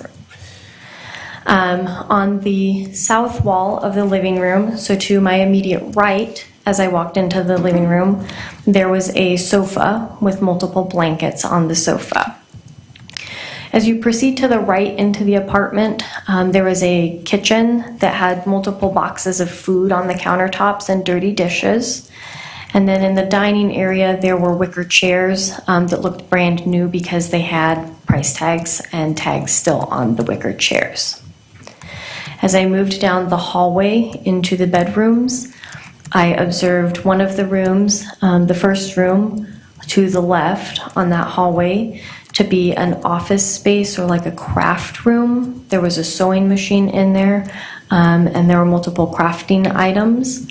On the floor in that room, there were 2 rugs in the immediate doorway. In the laundry room and laundry area, I observed the washing machine to be empty, but the dryer to have clothes in it. And then moving down into the primary bedroom, I noticed that there were no sheets on the bed, but there were sheets on the floor. I noticed that there was a suitcase of women's clothing at the end of the bed. However, on top of the bed I itself. object to narrative. She was asked what she observed, and so I'm going to overrule the objection. She's welcome to explain what she observed during the execution of her observations. On the bed itself, I observed both men's and women's clothing. Thank you. Maybe in the next 3 to 5 minutes, if you can find a natural breaking point. Yes, I have a few photographs to follow up on those observations, and then that would probably be a natural breaking point. Okay. Thank you.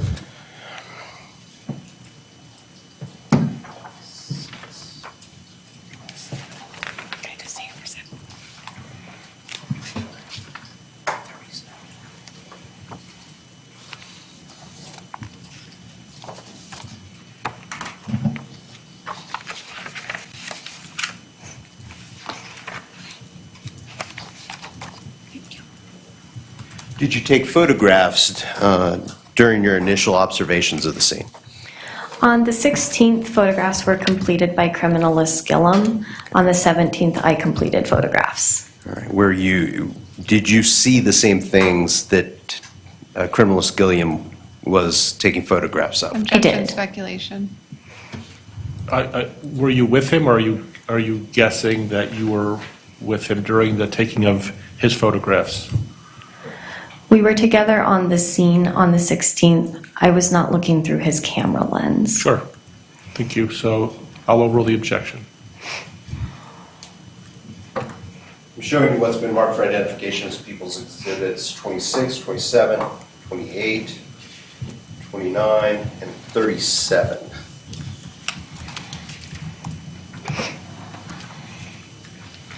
If you could take a moment and look through those photographs, please.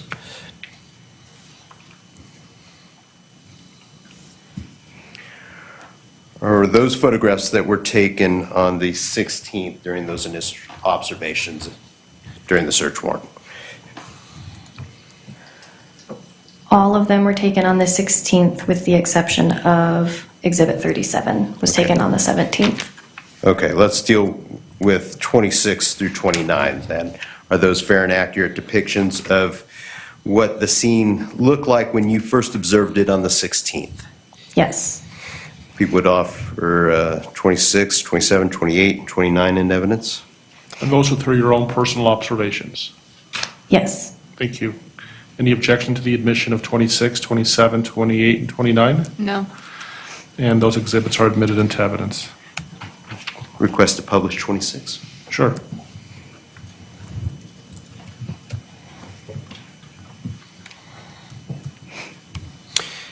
If you would look to your right there, and again, if you need to use the pointer, please do so. Is that the entryway into the home? It is. Okay. And you described seeing a black rug in the entryway upon arriving. Do you see that depicted in that photograph? I do. Where is it? The black rug with a rubber backing on it is located to the immediate left of the doorway. Okay.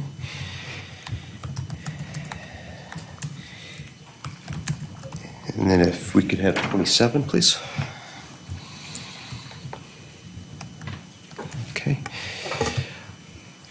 Is that same entryway just viewed from inside the apartment? It is. You described earlier a storage area off of the entryway. Where would that be on this photograph? The storage area in this photograph would be located behind this hat stand and to the left. Can everybody see that? Let's move this exhibit. The Oh. jurors cannot see.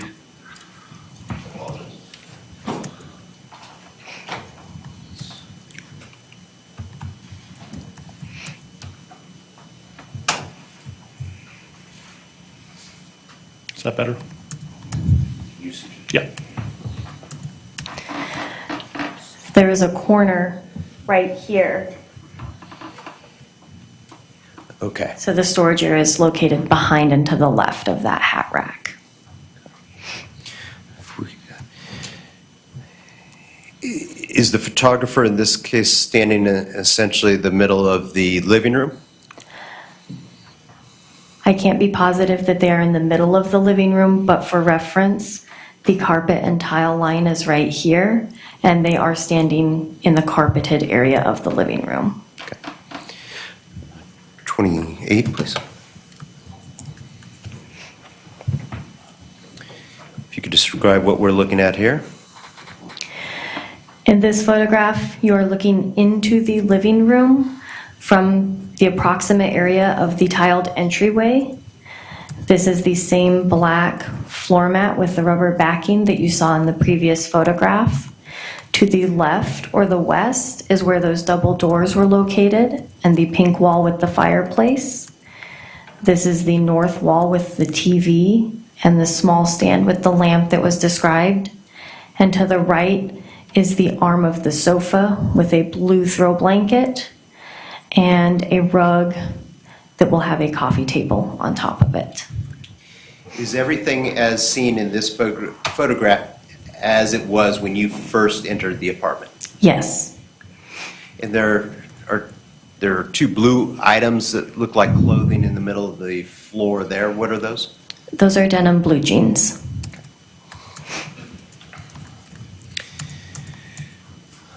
And I believe that was 28, correct? Okay.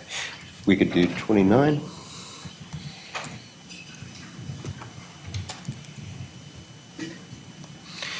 If you could tell us what we're looking at here. In this photograph, we are inside of the living room. For reference, the top right of the photograph is the front door. And on the right-hand side of the photograph is that arm of the sofa with the blue throw blanket for our reference points. We are now looking at the sofa with multiple blankets and the coffee table that is on top of that grayish silver rug. On the coffee table, there are 2 cell phones. On the right-hand side of the photograph was an iPhone. In the center of the photograph is a white Google phone. And at the bottom of the photograph, there were multiple Walmart bags that had miscellaneous items in them.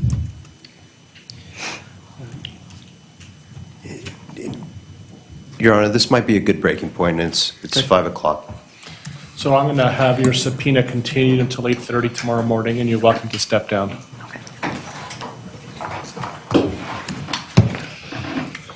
Okay, so we are going to recess for the evening. We appreciate your time.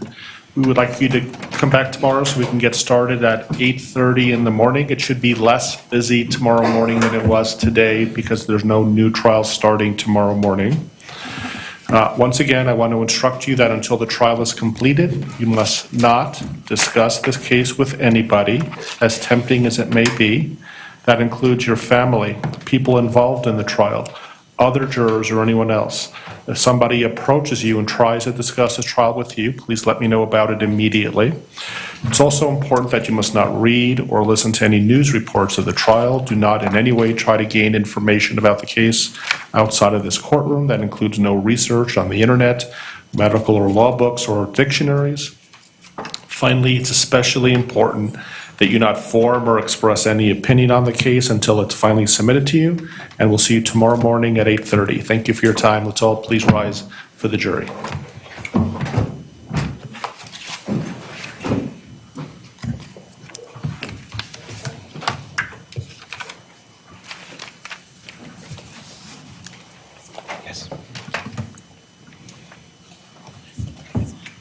This one's like.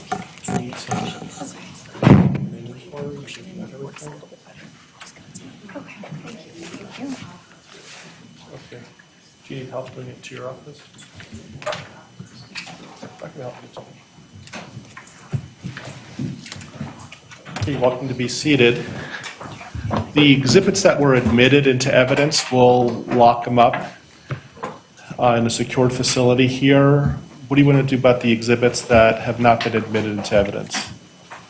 I'm uncomfortable leaving them in the courtroom, even though nobody's going to be here other than the cleaning crew. I'd rather than be secured. I just don't want to intermingle evidence that was admitted and not admitted. I'm happy to take the evidence that has not yet been admitted back and lock it up overnight, and then we'll bring it back in the morning. And perhaps, because I would like to get started at 8:30, perhaps you can bring it a little bit sooner. Sure. I do have an unrelated 8:15 competency restoration issue, which will take me about 2 minutes, and I'll probably do that here in Division 11. So if you want to come earlier and bring that, that would be great. Yes, okay. All right. Thank you. Have a nice evening. Me too. Is Christina going to give you the green light? Steve, where are you at? Can you tell us who you're calling tomorrow so we know who okay. tonight?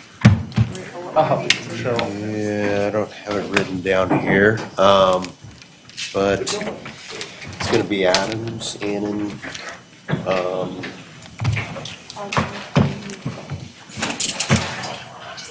let's see, then we've got All clear?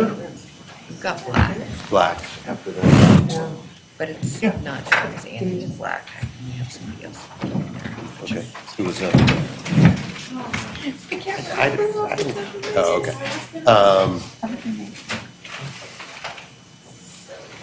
It's probation.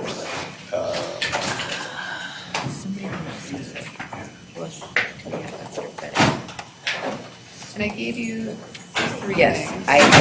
I gave them to, Those are, two are from Black and one is from. right, I got those. Just looking at your original list. You know what, I can shoot you an email since She's opening her computer. I was gonna try to look at it again.